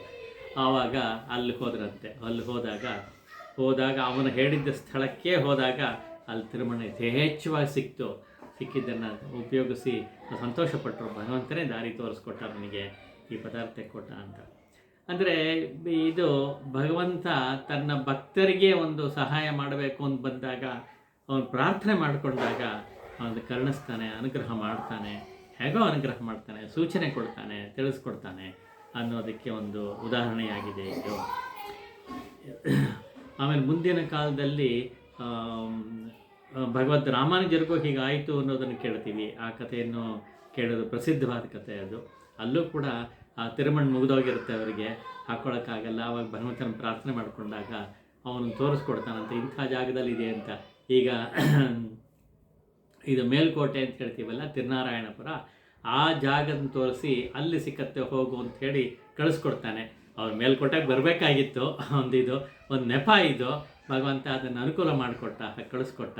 ಅಲ್ಲಿ ಬಂದಾಗ ಸಮೃದ್ಧಿಯಾಗಿ ಸಿಗ್ತಾ ಇತ್ತು ತಿರುಮಣ್ಣ ಅಂತ ಹೇಳ್ತಾರೆ. ಈಗಲೂ ಕೂಡ ಅಲ್ಲಿ ಸಿಕ್ಕತ್ತೆ, ಅದನ್ನೇ ಉಪಯೋಗಿಸ್ತಾರೆ ಅಂತ ಹೇಳ್ತಾರೆ. ಅದೊಂದು ಘಟನೆ, ಭಗವಂತ ಹೇಗೆ ಇದು ಮಾಡ್ತಾನೆ ಅನ್ನೋದು, ಸಹಾಯ ಮಾಡ್ತಾನೆ ಅನ್ನೋ ವಿಷಯ. ಮುಂದಿಂದು ಆಮೇಲೆ ಆಳ್ವಾರರಿಗೆ ಅಲ್ಲಿಂದ ಕ್ಷೇತ್ರಾಟನತಾರೆ, ಒಂದು ಕಡೆಯಿಂದ ಇನ್ನೊಂದು ಕಡೆ ಮೂವ್ ಆಗ್ತಾ ಇರ್ತಾರೆ. ಅದರ ತಿರುಕ್ಕುಡಂದೈಗೆ ಬರಬೇಕು ಅನ್ನೋ ಒಂದು ಮನಸ್ಸುಂಟಾಯಿತು. ತಿರುಕ್ಕುಡಂದೈ ಅಂತ ಹೇಳಿದ್ರೆ ಇವಾಗ ಕುಂಭಕೋಣಂ ಅಂತ ಹೇಳ್ತೀವಲ್ಲ, ಆ ಕುಂಭಕೋಣದಲ್ಲಿ ಒಂದು ಭಗವಂತನ ಒಂದು ಶಯನ ಮೂರ್ತಿ ಇದೆ. ಅಂದರೆ ರಂಗನಾಥನ ಮೂರ್ತಿ ಅದು, ರಂಗನಾಥನ ಥರನೇ ಮೂರ್ತಿ ಅದು, ಶಯನ ಮೂರ್ತಿ. ಅದನ್ನು ದರ್ಶನ ಮಾಡಬೇಕು ಅನ್ನೋ ಒಂದು ಆಸೆ ಉಂಟಾಯಿತು. ಅದಕ್ಕಾಗಿ ಅಲ್ಲಿಂದ ಹೊರಡ್ತಾ ಇದ್ದಾರೆ. ಕಾಂಚೀಪುರ ತಿರುವೆಕ್ಕ ಇದೆಯಲ್ಲ, ಅಲ್ಲಿಂದ ಮುಂದಕ್ಕೆ ಬರ್ತಾ ಇದ್ದಾರೆ. ಬರ್ತಾ ಇರುವಾಗ ದಾರಿಯಲ್ಲಿ ಯಾವುದೋ ಒಂದು ಮನೆಯಲ್ಲಿ ಎಲ್ಲಿ ಪೆರುಂಬುಲಿಯೂರು ಅಂತ ಒಂದು ಊರು, ಸಿರುಬುಲಿಯೂರು ಅಂತ ಒಂದಿದೆ, ಪೆರುಂಬುಲಿಯೂರು ಅಂತ ಒಂದಿದೆ. ಪೆರುಂಬುಲಿಯೂರು ಹತ್ರ ಬರ್ತಾ ಇರುವಾಗ ಒಂದು ಮನೆಯಲ್ಲಿ ಒಂದು 3-4 ಜನ ವೇದಜ್ಞರು ಕುಳಿತುಕೊಂಡು ವೇದ ಪಾಠ ಮಾಡ್ತಾ ಇದ್ದಾರಂತೆ. ಪಾಠ ಹೇಳ್ತಾ ಇದ್ದಾರೆ, ವೇದಗಳ ಮಂತ್ರಗಳನ್ನು ಹೇಳ್ತಾ ಇದ್ದಾರೆ. ಇವರು ಆ ಕಡೆಯಿಂದ ಬರ್ತಾ ಇದ್ದಾರೆ. ಇವರು ತುಂಬ ದೂರ ನಡ್ಕೊಂಡ್ಬಂದಿದ್ದ, ಆಯಾಸವಾಗಿದೆ. ಹಾಗಾಗಿ ಅಲ್ಲಿ ಮನೆಯ ಮುಂದೆ ಜಗಲಿ ಇರುತ್ತಲ್ಲ, ಜಗಲಿಯಲ್ಲಿ ಕೂತ್ಕೊಂಡು ಸ್ವಲ್ಪ ವಿಶ್ರಾಂತಿ ತಗೊಳ್ಳೋಣ ಅಂಥೇಳಿ ಈ ವೇದ ಘೋಷ ನಡೀತಾ ಇರೋ ಮನೆಯ ಮುಂದೆ ಇರೋ ಜಗಲಿಯಲ್ಲಿ ಹಾಗೆ ವಿಶ್ರಾಂತಿ ತಗೊಳ್ಳೋಣ ಅಂತ ಬರ್ತಾರೆ, ಕೂತ್ಕೋತಾರೆ. ಸಾಮಾನ್ಯವಾಗಿ ಈ ಮನೆ ಮುಂದೆ ಎಲ್ಲ ಒಂದು ಜಗಲಿ ನಿಂತಿರುತ್ತೆ. ಅಲ್ಲಿ ಯಾರು ಬೇಕಾದ್ರೂ ಹೋಗ್ತಾ ಬರೋರು ಜಗಲಿ ಮೇಲೆ ಕೂತ್ಕೊಂಡು ವಿಶ್ರಾಂತಿ ತೊಗೋಬೋದು, ಎಷ್ಟೊತ್ತು ಬೇಕೋ ಅಷ್ಟು ವಿಶ್ರಾಂತಿ ತೊಗೊಂಡು ಮುಂದೆ ಹೋಗ್ಬೋದು ಅಂತ ಇದೊಂದು ಅಭ್ಯಾಸ ಹಿಂದಿನ ಕಾಲದಲ್ಲೂ ಇತ್ತು. ಈಗಲೂ ಕೂಡ ತಮಿಳುನಾಡಿನಲ್ಲಿ ಆ ಕಡೆ ಎಲ್ಲ ಕೆಲವು ಹಳ್ಳಿಗಳಲ್ಲಿ ಥರ ಇರೋದನ್ನು ನಾವು ನೋಡಬಹುದು. ಆ ಥರ ಆಗ್ತಾ ಇತ್ತು. ಹಾಗೆ ಇವರು ಬಂದು ಅಲ್ಲಿ ವಿಶ್ರಾಂತಿ ತೊಗೊಳಕ್ಕೆ ಏನು ಬಂದ್ರಂತೆ. ಇವರೇನು ಮಾಡ್ತಾ ಇದ್ದಾರೆ, ಇವರು ತಿರುಮೈಷೆ ಆಳ್ವಾರ್ನವರು ಈ ಅಲ್ಲಿ ಪ್ರಸಿದ್ಧಿ ಏನಿದೆ ಅಂತ ಹೇಳಿದ್ರೆ ಇವನು ಏನೋ ಇದೆ ಕೆಳಜಾತಿಯವನು ಅಂತ. ವಾಸ್ತವವಾಗಿ ಅವರು ಭಾರ್ಗವ ವಂಶದವರು, ಅದು ಮರೆಯಾಗಿಬಿಟ್ಟು ಕೆಳಜಾತಿಯವನು ಅಂತ. ಕೆಳಜಾತಿಯವನು ಬಂದು ಬಟ್ಟೆ ಗಿಟ್ಟೆ ಎಲ್ಲ ತುಂಬ ಕೊಳಕು ಬಟ್ಟೆ ಹಳೇದಾಗಿರುತ್ತೆ, ಅದನ್ನೇ ಉಟ್ಕೊಂಡಿದ್ದಾರೆ. ಆ ಥರ ಒಂಥರ ಸನ್ಯಾಸಿ ವಿರಾಗಿ ತರಹ ಅವರು ಓಡಾಡ್ತಾ ಇದ್ದವರು. ಹಾಗಿರುವಾಗ ಇವ್ರು ನೋಡಿಬಿಟ್ಟು ವೇದಘೋಷ ಮಾಡ್ತಿರೋರು, ಓಹೋ ಇಂಥವರು ಕೆಳಜಾತಿಯವ್ರು ಬಂದುಬಿಟ್ಟಿದ್ದಾನೆ, ಅವನ ಕಿವಿಗೆ ಇದೆಲ್ಲ ಬಿಡಬಾರ್ದು ಅಂಥೇಳಿ ಬಂದ ತಕ್ಷಣ ಸ್ಟಾಪ್ ಮಾಡ್ಕೊಂಡ್ಬಿಟ್ಟಂತೆ. ಇವರು ವೇದ ಮಂತ್ರ ಹೇಳೋದು ಸ್ಟಾಪ್ ಮಾಡ್ಕೊಂಡ್ಬಿಟ್ರು. ಆವಾಗ ಇವರಿಗೆ ಗೊತ್ತಾಯಿತು, ಓಹೋ ನಾನು ಬಂದು ಕೂತ್ಕೊಂಡೆ ಅಂಥೇಳಿ ನನ್ನ ಕಿವಿಗೆ ಬಿಡಬಾರ್ದು ಅಂಥೇಳಿ ಇವರು ನಿಲ್ಲಿಸ್ತಾ ಇದ್ದಾರೆ. ಪಾಪ ಅವ್ರಿಗೆ ಯಾಕೆ ನಾನು ತೊಂದರೆ ಮಾಡಲಿ ಅಂಥೇಳಿ ಎದುರುಗಡೆ ಮನೆ ಜಗಲಿ ಇದೆಯಲ್ಲ ಅಲ್ಲಿ ಹೋಗಿ ವಿಶ್ರಾಂತಿ ತಗೊಳ್ಳೋ ಅಂತ ಆ ಕಡೆ ದೂರ ಹೋದರೆ ಇವ್ರು ಪಾಡಿಗೆ ಮಾಡ್ಕೋಬಹುದು ಅಂತ. ಇವ್ರ ಮನೆ ಜಗಲಿ ಇಲ್ವಲ್ಲ ಅಂತ ಅಲ್ಲಿ ಹೋಗಿ ಅವರು ವಿಶ್ರಾಂತಿಗೆ ಅಂತ ಅಲ್ಲಿ ಕೂತ್ಕೊಂಡ್ರು. ಇವರು ನೋಡ್ತಾ ಇದ್ದಾರೆ ಒಳಗಡೆಯಿಂದ ಮಂತ್ರ ಹೇಳೋರು ಎಲ್ಲಿ ಹೋಗ್ತಾನೆ ಏನು ಅಂತ ನೋಡ್ತಾ ಇದ್ದಾರೆ. ದೂರ ಹೋದ ಅಂತ ಹೇಳಿದ ತಕ್ಷಣ ಸರಿ ಆಯಿತು ನಮ್ಮ ಮುಂದುವರೆಸೋಣ ಅಂಥೇಳಿ ಮುಂದುವರೆಸೋಕೆ ಹೋಗ್ತಾರೆ. ನೋಡಿದ್ರೆ ಎಲ್ಲಿ ಬಿಟ್ಟು ಅಂತ ಜ್ಞಾಪಕ ಬರ್ತಿಲ್ಲ, ಮುಂದಕ್ಕೆ ಏನು ಹೇಳಬೇಕು, ಮುಂದಿನ ವಾಕ್ಯ ಏನು ಅಂತ ಅವ್ರಿಗೆ ಮಂತ್ರ ಏನೋ ಗೊತ್ತಾಗ್ತಾ ಇಲ್ಲ, ಓದಾಡ್ತಾ ಇದ್ದಾರೆ. ಆ 3-4 ಜನ ಇದೆಲ್ಲ ಅವ್ರಿಗೆ ಯಾರಿಗೂ ಜ್ಞಾಪಕ ಬರ್ತಾ ಇಲ್ವಂತೆ, ಪೂರ್ತಿ ಎಲ್ಲ ಮರೆತು ಬಿಟ್ಟಿದ್ದಾರೆ. ಅದೇನೋ ಒಂದು ಇದು ಉಂಟಾಗ್ಬಿಟ್ಟಿದೆ, ಮರವು ಉಂಟಾಗ್ಬಿಟ್ಟಿದೆ, ಅವ್ರಿಗೆ ಗೊತ್ತಾಗ್ತಾ ಇಲ್ಲ. ತುಂಬ ಪ್ರಯತ್ನ ಪಡ್ತಾರೆ, ಏನು ಮಾಡೋದು ಜ್ಞಾಪಕ ಬರ್ತಿಲ್ಲ. ಆ ಸಮಯದಲ್ಲಿ ಇವರು ಹೀಗೆ ಕಷ್ಟಪಡ್ತಿರೋದನ್ನು ಅಲ್ಲಿಂದ ಗಮನಿಸಿದ್ರಂತೆ ತಿರುಮೈಷ ಆಳ್ವಾರ್. ನೋಡ್ಬಿಟ್ಟು ಮೇಲಿಗೆ ಎದುರುಗಡೆ ಒಂದು ಭತ್ತ ಇತ್ತಂತೆ. ಭತ್ತ ಅಂದರೆ ಒಂದು ಕಪ್ಪು ಬಣ್ಣದ ಭತ್ತ. ಅದನ್ನು ತಗೊಂಡ್ರು, ಕೈಗೆ ತಗೊಂಡು ತಮ್ಮ ನಖದಲ್ಲಿ ಹೀಗೆ ಒಂದು ಗೀಟ್ ಮಾಡಿ ಸೀಳಿದ್ರು. ಅದನ್ನು ವ್ರೀಹಿ ಅಂತ ಹೇಳ್ತಾರೆ ಸಂಸ್ಕೃತದಲ್ಲಿ. ಇದನ್ನು ಭತ್ತವನ್ನು ವ್ರೀಹಿಯನ್ನು ನಖದಿಂದ ಭಿನ್ನ ಮಾಡಿದ್ರಂತೆ. ಭಿನ್ನ ಮಾಡಿದ ತಕ್ಷಣ ಅದನ್ನು ಇವರುಗಳೆಲ್ಲ ನೋಡ್ತಾ ಇದ್ದಾರೆ. ತಕ್ಷಣ ಹೊರಗಡೆ ಬಂದ್ಬಿಡ್ತು, ಓಹೋ ನಾವು ಅದನ್ನೇ ಹೇಳಬೇಕಾಗಿತ್ತು ಅಂತ. ಕೃಷ್ಣಾನಾಮ ವ್ರೀಹಿಣಾಂ ನಖ ನಿರ್ಭಿನ್ನಂ ಅಂತ ಮಂತ್ರ. ಅದು ಮುಂದೆ ಹೇಳಬೇಕಾಗಿದ್ದ ಮಂತ್ರ, ಅದನ್ನು ಇವರು ಹೇಳ್ತಾ ಇದ್ದಾರೆ, ಇವರು ತೋರಿಸ್ತಾ ಇದ್ದಾರೆ ಅಂತ. ಅವ್ರಿಗೆ ಆಶ್ಚರ್ಯ ಆಗೋಯ್ತಂತೆ. ಅದು ಹೇಳಿದ ತಕ್ಷಣ ಹೌದು ಇದನ್ನೇ ನಾವು ಹೇಳಬೇಕಾಗಿತ್ತು, ಅವನು ತೋರಿಸ್ತಾ ಇದ್ದಾನಲ್ಲ, ಇದನ್ನು ತೋರಿಸಿ ನಮ್ಗೆ ಅರ್ಥ ಮಾಡಿಸ್ತಾ ಇದ್ದಾರಲ್ಲ, ಇಲ್ಲಿ ಬಿಟ್ಟು ಹೋಯಿತು ನೀವು ಮುಂದುವರಿಸಿ ಅಂಥೇಳಿ ನಮಗೆ ಹೇಳ್ಕೊಡ್ತಾ ಇದ್ದಾನಲ್ಲ. ಎಂಥ ಮಹಾತ್ಮ ಇರಬೇಕು ಇವನು ವೇದಜ್ಞ. ಒಂದು ದೃಷ್ಟಿಯಿಂದ ಮಂತ್ರಗಳು ಗೊತ್ತಾಗಿದೆ, ನಾವು ಎಲ್ಲಿವರೆಗೂ ಹೇಳ್ತಾ ಇದ್ದು ಅನ್ನೋದು ಅರಿವು ಅವನಿಗಿದೆ, ಮುಂದಿನ ಮಂತ್ರ ಏನು ಅನ್ನೋದು ಗೊತ್ತಾಗಿದೆ ಇವನಿಗೆ. ಅದನ್ನು ಎಷ್ಟು ಸಹಜವಾಗಿ ತೋರಿಸ್ಕೊಡ್ತಾ ಇದ್ದಾನೆ, ನಿಜವಾಗಲೂ ಮಹಾತ್ಮನಾಗಿರಬೇಕು ಅಂತ ಅಷ್ಟು ಜನ ಓಡಿ ಬಂದು ಕ್ಷಮಾಪಣೆ ಯಾಚನೆ ಮಾಡಿ ಕ್ಷಮಿಸ್ಬೇಕು ನಾವು ತಪ್ಪು ಮಾಡಿಬಿಟ್ಟು ಅಂಥೇಳಿ ಪಾದಕ್ಕೆ ಬಿದ್ದು ನಮಸ್ಕಾರ ಮಾಡಿ ಇದು ಮಾಡಿದ್ರಂತೆ. ಮೊದಲು ಅವನ ಕಿವಿಗೂ ಮಂತ್ರ ಬೀಳಬಾರದು ಅಂತ ಹೇಳ್ತಾ ಇದ್ದವರು ಇವಾಗ ಅದು ಹತ್ರನೇ ಬಂದು ಕ್ಷಮಾಪಣೆ ಕೇಳ್ಕೊಳ್ಳೋ ಅಂಥ ಒಂದು ಘಟ್ಟ ಬಂತು ಅನ್ನೋದು ಹೇಳ್ತಾರೆ. ಅಷ್ಟಾದಮೇಲೆ ಅವ್ರು ಹೇಳಿದ್ರಂತೆ, ಇಲ್ಲ ವಿದ್ಯೆಯಲ್ಲಿ ಅಹಂಕಾರ ಇರಬಾರದು ಅಂಥೇಳಿ, ವಿದ್ಯೆಗೂ ಅಹಂಕಾರ ವಿದ್ಯೆ ಎರಡೂ ಕೂಡ ವೈರಿಗಳಪ್ಪ ಅಂಥೇಳಿ ಜ್ಞಾಪಿಸಿ ಅವರಿಗೆ ಅವರ ಪಾಡು ಮುಂದೆ ಹೋದರು ಅಂಥೇಳಿ ಒಂದು ಘಟನೆ ಜ್ಞಾಪಿಸ್ಕೊತಾರೆ. ಇದಾದಮೇಲೆ ಅವರು ಮುಂದುವರಿಸಿದ್ರು, ವೇದ ಮಂತ್ರ ಅವರು ಮುಂದುವರಿಸಿದ್ರು. ಇವರು ಮುಂದಕ್ಕೆ ಹೋದರು. ಎಲ್ಲಿ ಇವರು ತಿರುಗ್ಕೊಂಡಂದೇ ಹೋಗಬೇಕಾಗಿತ್ತು, ಕುಂಭಕೋಣಕ್ಕೆ ಹೋಗಬೇಕಾಗಿತ್ತು. ಹೋಗ್ತಾ ಇದ್ದರು. ಹೋಗ್ತಾ ಇರುವಾಗ ಮಧ್ಯೆ ಕೆಲವು ಘಟನೆಗಳೆಲ್ಲ ಆಗುತ್ತೆ. ಈ ಹೋಗ್ತಾ ಇರುವಾಗ ದಾರಿಯಲ್ಲಿ ಇವ್ರು ಎಲ್ಲಿ ಯಾವ ಕಡೆ ಹೋಗ್ತಾರೋ ಅಲ್ಲಿಂದ ಹೀಗೆ ಬರ್ತಾರೆ, ಈ ಕಡೆ ಹೋಗ್ತಾರೆ ಅಂತ ಹೇಳಿದ್ರೆ ಅಲ್ಲಿದ್ದ ದೇವಾಲಯಗಳಿರೋ ಮೂರ್ತಿಗಳಿದೆಯಲ್ಲ ಅದೆಲ್ಲ ಅವ್ರ ಕಡೆಯೇ ನೋಡ್ತಾ ಇದೆಯಂತೆ. ಅವ್ರು ಈ ಕಡೆ ಇದ್ದರೆ ಈ ಕಡೆ ನೋಡುತ್ತೆ, ಅವ್ರು ಹಾಗೆ ಬಂದರೆ ಹಾಗೆ ಎಲ್ಲ ತಿರುಗುತ್ತಂತೆ. ಹೀಗಾಗ್ತಾ ಇತ್ತು ಅಂತ ಹೇಳಿ ಹೇಳ್ತಾರೆ. ಇದೆಲ್ಲ ಪರಂಪರೆಯಲ್ಲಿ ಹೀಗೆಲ್ಲ ಕಥೆಗಳಿದೆ. ಅಂದರೆ ವಿಗ್ರಹ ಹಾಗೆ ತಿರುಗತ್ತಾ ಅಂತ ಹೇಳಿದ್ರೆ ಅವರ ಕಡೆ ಭಗವಂತನ ಶಕ್ತಿ ಆ ಕಡೆ ತಿರುಗ್ತಾ ಇತ್ತು, ಅವರಿಗೆ ಅಭಿಮುಖವಾಗಿತ್ತು ಅನ್ನೋ ಅರ್ಥದಲ್ಲಿ ನಾವಿನ್ನು ತೆಗೆದುಕೋತೀವಿ. ಇದು ಬೇರೆಯವ್ರಿಗೆ ಅರ್ಥವಾಗ್ತಾ ಇತ್ತು ಅಂತ, ಅಲ್ಲಿದ್ದವರಿಗೆಲ್ಲ ಅರ್ಥವಾಗ್ತಾ ಇತ್ತು. ಏನು ಹೀಗಾಗ್ತಾ ಇದೆಯಲ್ಲ ಹೀಗಾಗ್ತಾ ಇದೆಯಲ್ಲ ಅಂತ ಅಲ್ಲಿದ್ದ ಜನಗಳೆಲ್ಲ ಆಶ್ಚರ್ಯ ಪಡ್ತಾ ಇದ್ರು ಅನ್ನೋ ಒಂದು ವಿಷಯವನ್ನು ಕೂಡ ಹೇಳ್ತಾರೆ. ಅದ್ರಲ್ಲಿ ಅಸೂಯೆಯಿಂದ ಕೆಲವರು ಹೀಗೆ ಇದು ಮಾಡ್ತಿದ್ರು, ಹಾಗೇನಿಲ್ಲ, ಅವನೇನು ಮಹಾತ್ಮ ಅಲ್ಲ ಹಾಗೆ ಹೀಗೆ ಅಂತ ಹೇಳಿದಾಗ ಅವ್ರಿಗೆಲ್ಲ ಅಯ್ಯೋ ಯಾಕೆ ಹೀಗೆಲ್ಲ ಮಾಡ್ತಾರೆ ಅಂಥೇಳಿ ಇವರು ಭಗವಂತನಲ್ಲಿ ಪ್ರಾರ್ಥನೆ ಮಾಡಿಕೊಂಡು ಸದ್ಬುದ್ಧಿ ಕೊಡಪ್ಪ ಅವ್ರಿಗೆಲ್ಲ ಅಂಥೇಳಿ ಪ್ರಾರ್ಥನೆ ಮಾಡಿಕೊಂಡ. ಆವಾಗ ಭಗವಂತ ಅವರಿಗೆ ಅನುಗ್ರಹ ಮಾಡ್ದ ಎಂಬುದಾಗಿ ಅದನ್ನು ಕಥೆ ಹೇಳ್ತಾರೆ. ಹೀಗೆಲ್ಲ ಆಯಿತು. ದಾರಿಯಲ್ಲಿ ಹೀಗೆಲ್ಲ ಬರೋವಾಗಿ ಘಟನೆಗಳೆಲ್ಲ ಆಯಿತು. ಎಲ್ಲ ಆದಮೇಲೆ ಕೊನೆಗೆ ತಿರುಕುಡಂದೆಗೆ ಬರ್ತಾರೆ.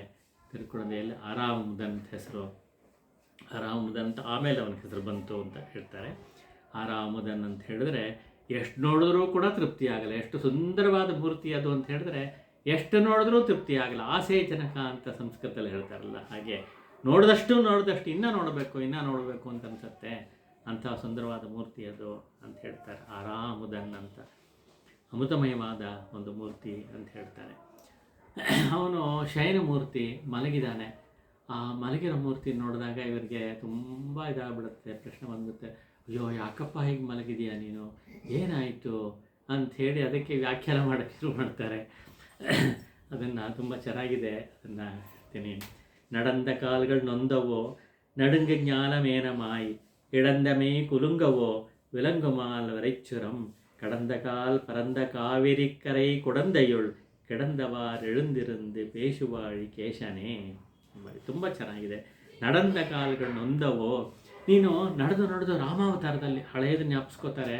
ರಾಮಾವತಾರದಲ್ಲಿ ಎಲ್ಲಿ ಅಯೋಧ್ಯೆಯಿಂದ ಲಂಕೆವರೆಗೂ ನಡ್ಕೊಂಬಂದೆ ನೀನು. ಅಷ್ಟು ದೂರ, ನಮ್ಗೆ ಗೊತ್ತು ಎಷ್ಟು ದೂರ ಅದು ಇದೆ ಅಂತ. ಈಗ ಅಷ್ಟು ದೂರ ನಡ್ಕೊಂಬಂದೆ. ಅದು ನಡೆದು ಅದು ಕಾಡಿನಲ್ಲಿ ಮೇಡ್ನಲ್ಲಿ ಈ ಮುಳ್ಳು ಗಿಳ್ಳೆಲ್ಲ ನಿಂತಲ್ಲ, ಅದರ ಮಧ್ಯದಲ್ಲಿ ನಡ್ಕೊಂಬಂದೆಲ್ಲ. ಅದು ಎಷ್ಟು ಕಾಲು ನೋವಾಗಿರಬೇಕು. ಆ ನೋವಿಂದ ನಿನಗೆ ಹಾಗೆ ಆಯಾಸವಾಯ್ತಾ, ಅದಕ್ಕೋಸ್ಕರ ಮಲ್ಕೊಂಡಿದ್ದೀಯಾ. ಅವ್ನು ಮಲಗಿರೋದಕ್ಕೆ ಇವರು ಕಾರಣ ಹುಡುಕ್ತಾ ಇದ್ದಾರೆ. ಅದರಿಂದ ನಡೆದ ಕಾಲುಗಳು ನೊಂದವು ಅಂತ.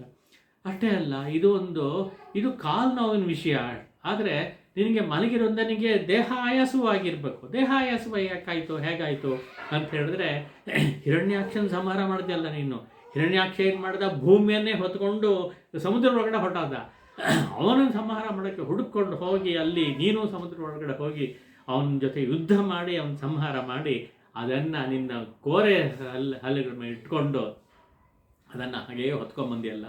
ಅವ ಹೊತ್ಕೊಂಬರೋವಾಗ ಭೂಮಿ ಈಗ ಅಲ್ಲಾಡ್ತಾ ಇತ್ತಲ್ಲ, ಸಮುದ್ರದಲ್ಲಿ ನೀರಿನಲ್ಲಿ ಮೇಲೆ ಬರ್ತಾ ಇದೆಯಲ್ಲ, ಅವಾಗ ಅಲ್ಲಾಡ್ತಾ ಇದೆಯಲ್ಲ, ನಡುಗ್ತಾ ಇತ್ತಲ್ಲ ಭೂಮಿಯೆಲ್ಲ ಒಂಥರ ನಡುಗ್ತಾ ಇರೋದ್ರಿಂದ ಏನಮ್ಮ ಅಂದರೆ ಒಂದು ವರಾಹ ರೂಪಿಯಾಗಿ ನೀನು ಬಂದಿಯಲ್ಲ. ಅವಾಗ ಭೂಮಿಯಲ್ಲಿ ನಡುಗ್ತಾ ಇರುವಾಗ ನಿನ್ನ ಮೈಯೂ ಕೂಡ ಹೀಗೆ ಅಲಗಾಡ್ತಾ ಇತ್ತಲ್ಲ, ಅದರಿಂದ ಆಯಾಸ ಉಂಟಾಯ್ತೇನಪ್ಪ ನಿನಗೆ ಅಂಥೇಳಿ ಮೈಯೆಲ್ಲ ಪೂರ್ತಿ ಆಯಾಸವಾಗಿಬಿಟ್ಟಿದೆ, ಅದರಿಂದ ಮಲಗಿಬಿಟ್ಟಿದೆಯಾ ನೀನು ಅಂತ ಕೇಳ್ತಾರೆ. ಹೀಗೆ ಒಂದೊಂದು ಕೂಡ ಹೀಗೆ ಹೇಳೋದನ್ನು ಕೇಳ್ತೀವಿ. ಇದೇ ಅಂಶವನ್ನು ಅಭಿಪ್ರಾಯವನ್ನು ಆಂಡಾಳು ಕೂಡ ಒಂದು ಮಾತಿನಲ್ಲಿ ಹೇಳ್ತಾಳೆ. ಅವಳಿಗೆ ಪೋಟ್ರಿ ಅಂಥೇಳಿ ಅವನಿಗೆ ಮಂಗಳಾಶಾಸನವನ್ನು ಮಾಡ್ತಾರಮ್ಮ ಇದರಲ್ಲಿ. ಅವಾಗ ಚೆನ್ನಂಗ್ ತೆನ್ನಿಲಂಗೈ ಶೆಟ್ರಾಯ್ ತಿರಳ್ ಪೋಟ್ರಿ ಅಂಥೇಳಿ ಒಂದು ಸಾಲಿನಲ್ಲಿ ಹೇಳಿಬಿಡ್ತಾಳೆ. ನೀನು ಅಲ್ಲಿಂದ ರಾಮಾವತಾರದಲ್ಲಿ ಈ ಲಂಕೆಗೆ ಹೋದಿಯಲ್ಲ, ನಡ್ಕೊಂಡು ಹೋದಿಯಲ್ಲ, ನಿನ್ನ ಪಾದಗಳಿಗೆ ಮಂಗಳಾಶಾಸನ ಅಂಥೇಳಿ ಪೋಟ್ರಿ ಅಂತ ಹೇಳುವಂಥದ್ದು ಒಂದು ಹೇಳುತ್ತೆ. ಹಾಗೆ ಮತ್ತೊಂದು ಈಗ ಇತ್ತೀಚೆಗೆ ನಾವು ಕೇಳ್ತೀವಿ, ಇತ್ತೀಚೆಗೆ ಸುಮಾರು ಕಾಲದಿಂದ ಬಂದಿರೋದು, ಅದು ಒಂದು ಹಾಡು, ತುಂಬ ಚೆನ್ನಾಗಿರೋ ಹಾಡು. ಅದೇನಪ್ಪ ಅಂದ್ರೆ, ಏನು ಪಳ್ಳಿಕೊಂಡಿರಯ್ಯ ಶ್ರೀರಂಗನಾಥ ಅಂಥೇಳಿ ಹೇಳೋವಂಥ ಒಂದು ಹಾಡು ತುಂಬ ಚೆನ್ನಾಗಿದೆ. ಅದರಲ್ಲಿ ವಿಸ್ತಾರವಾಗಿ ಹೇಳ್ತಾರೆ, ರಾಮಾಯಣ ಪೂರ್ತಿ ಹೇಳ್ಬಿಡ್ತಾರೆ. ಒಂದೊಂದು ಅಂಶವು ಅಲ್ಲಿ ಈ ಕೌಶಿಕರಿಂದ ನಿನಗೆ ಇದಾಯ್ತಲ್ಲ, ಅವನು ನಡೆಸ್ಕೊಂಡು ಹೋಗಿದ್ದು ಒಂದು ಅದು ಆಯಾಸಕ್ಕೆ ಎಲ್ಲೆಲ್ಲಿ ಇದಕ್ಕೆ ಕಾರಣ ಇದೆ ಅನ್ನೋದೆಲ್ಲ ಹುಡುಕಿ ಹೇಳ್ತಾರೆ.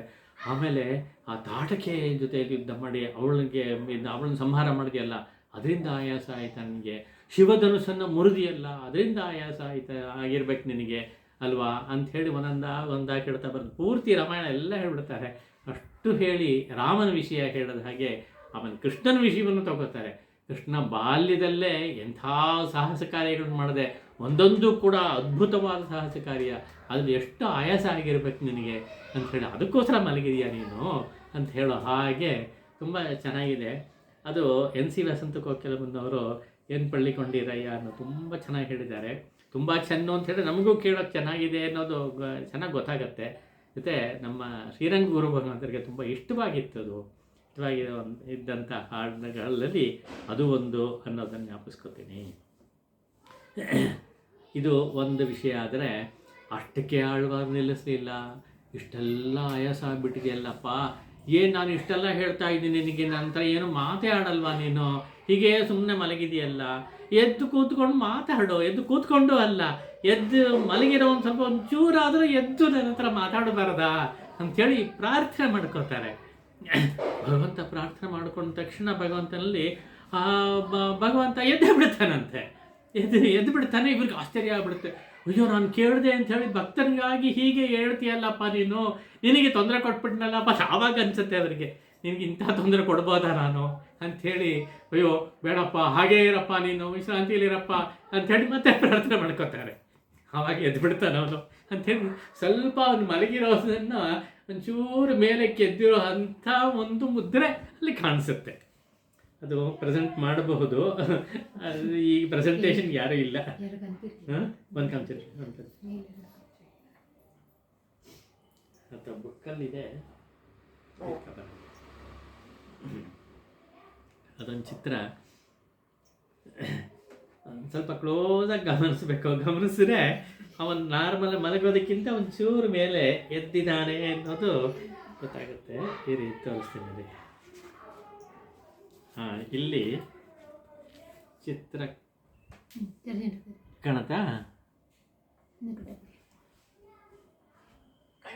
ಕಾಣ್ತಾ ಇದೆಯಾ?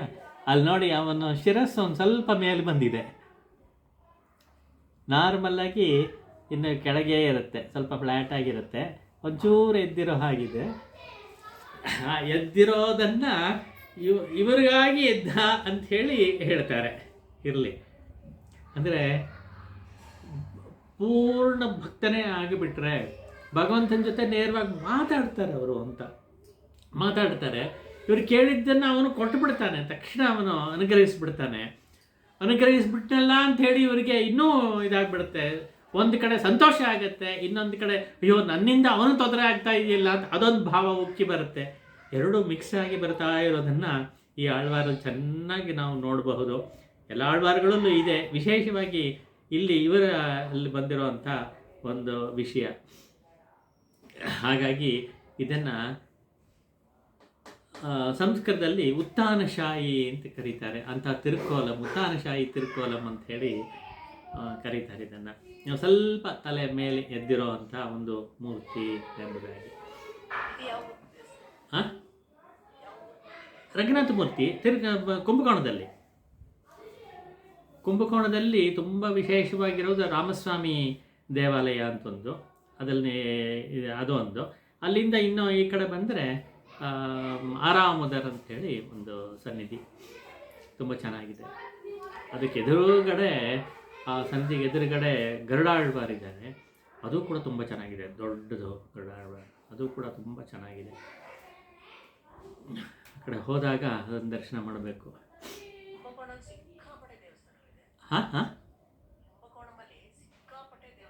ಹೌದು, ತುಂಬ ಇದೆ. ಇದು ಎರಡು ತುಂಬ ಪ್ರಸಿದ್ಧವಾದದ್ದು ಅಂತ ಆಳ್ವಾರುಗಳೆಲ್ಲ ಹಾಡಿರುವಂಥ ದೇವಾಲಯ ಅಂತ. ಆ ದೃಷ್ಟಿಯಿಂದ ಪ್ರಸಿದ್ಧಿ ಇದಕ್ಕೆ ಅಂತ. ಆ ಏರಿಯಾದಲ್ಲೇ ತುಂಬ ಇದು ದೇವಾಲಯಗಳಿದೆ. ಹಾಗೆ ಆಳ್ವಾರು ಎಷ್ಟು ಒಳಗೊಳಗೆ ಮುಳುಗ್ತಾ ಇದ್ರು, ಹೇಗೆ ಇದು ನೋಡ್ತಾ ಇದ್ರು ಅನ್ನೋದನ್ನ, ಅದಕ್ಕೆ ಆಳ್ವಾರ ಅಂತ ಅವರ ಹೆಸರು ಬಂತು. ಅದನ್ನು ಹೇಳುವಂಥ ಕೆಲವು ಪಾಶಗಳನ್ನು ಸುಮ್ಮನೆ ಜ್ಞಾಪಿಸ್ಕೋತೀನಿ. ಅವರ ಪಾಶಗಳೆಲ್ಲ ಹಾಗೇ ಇದೆ, ಕೆಲವೊಂದು ಮಾತ್ರ ಜ್ಞಾಪಿಸ್ಕೋತೀನಿ. ದೊಡ್ಡ சுரும்பரங்கு தன்துழாய் துதைந்தலர்ந்த பாதமே விரும்பி நின்று இறைஞ்சுவேற்கு இறங்கி ரங்க வாணனே கரும்பிறந்த கட்டியே கடல் கிடந்த ಕಣ್ಣನೇ ಇರುಂಬರಂಗ ವೆಂಚುರಂ ತುರಂದ ವಿಲ್ಲಿ ರಾಮನೇ ಎಂಬುದಾಗಿ. ಸುಮ್ಮನೆ ಇದು ಏನಂದರೆ ಅವನ ಪಾದವನ್ನು ವರ್ಣಿಸ್ತಾರೆ. ಹೇಗೆ ಅವನ ಪಾದ ಇದೆ ಅಂತ ಹೇಳಿದ್ರೆ, ತುಳಸಿ ಹಾರ ಹಾಕಿದೆ. ಆ ತುಳಸಿ ಹಾರದ ಒಂದು ಸುವಾಸನೆಗೆ ದುಂಬಿಗಳೆಲ್ಲ ಬರ್ತಾ ಇದೆಯಂತೆ. ಆ ದುಂಬಿಗಳಿಂದ ಬರ್ತಾ ಇರೋವಂಥ ಒಂದು ತುಳಸಿ ಹಾರದಿಂದ ಅಲಂಕೃತವಾದ ನಿನ್ನ ಪಾದ ಅಂಥೇಳಿ ಅದನ್ನು ಹೇಳ್ತಾರೆ. ಅದನ್ನು ಎಲ್ಲ ತುಂಬ ಇಷ್ಟಪಟ್ಟು ಭಕ್ತರು ಸೇವಿಸ್ತಾ ಇದ್ದಾರಂತೆ. ಅವರಿಗೆಲ್ಲ ಅನುಗ್ರಹ ಮಾಡ್ತಾ ಇರೋವಂಥ ರಂಗನೇ ಅಂಥೇಳಿ ಹೇಳ್ತಾರೆ. ಅದು ತುಂಬ ಸಂತೋಷ ಆಗ್ಬಿಡುತ್ತೆ. ನೀನು ಹೇಗಿದೆಯಾ ಅಂತ ಹೇಳಿದೆ, ಕರುಂಬಿರಂದ ಕಟ್ಟಿಯೇ ಅಂತ. ಕರುಂಬು ಅಂದರೆ ಕಬ್ಬು ಎಷ್ಟು ಸ್ವೀಟ್ನೆಸ್ ಇರುತ್ತೆ, ಸಿಹಿ ಇರುತ್ತೆ. ಅಂಥ ಒಂದು ಅದು ಗಟ್ಟಿಯಾಗಿಬಿಟ್ರೆ ಇದು ಏನೋ ರಸ ಗಟ್ಟಿಯಾಗಿಬಿಟ್ರೆ ಹೇಗಿರುತ್ತೋ ಅಂಥ ಗಟ್ಟಿ ನೀನು ಅಂಥೇಳಿ ಹೇಗೆ ಹೇಳಬೇಕೋ ಹಾಗೆಲ್ಲ ಹೇಳ್ಕೊಂಡು ಹೋಗ್ತಾರೆ, ಮನಸ್ಸು ಬಂದ ಹಾಗೆ ಅದೆಲ್ಲ ಹೇಳ್ತಾರೆ. ಅಂಥ ಒಂದು ಅಂದರೆ ಆ ಪದಗಳಿದೆ ನೋಡಿ, ಕರುಂಬಿರಂದ ಕಟ್ಟಿಯೇ ಅಂತ ಹೇಳೋ ಅಂಥ ಒಂದು ಇದು, ಅದು ಅಷ್ಟು ಚೆನ್ನಾಗಿರುತ್ತೆ. ಅವರ ಅನುಭವವನ್ನು ಹಾಗೆ ಹೇಳುತ್ತೆ ಅಂತ. ನೆಕ್ಸ್ಟ್ ಹೇಳಿ ಕೂಡ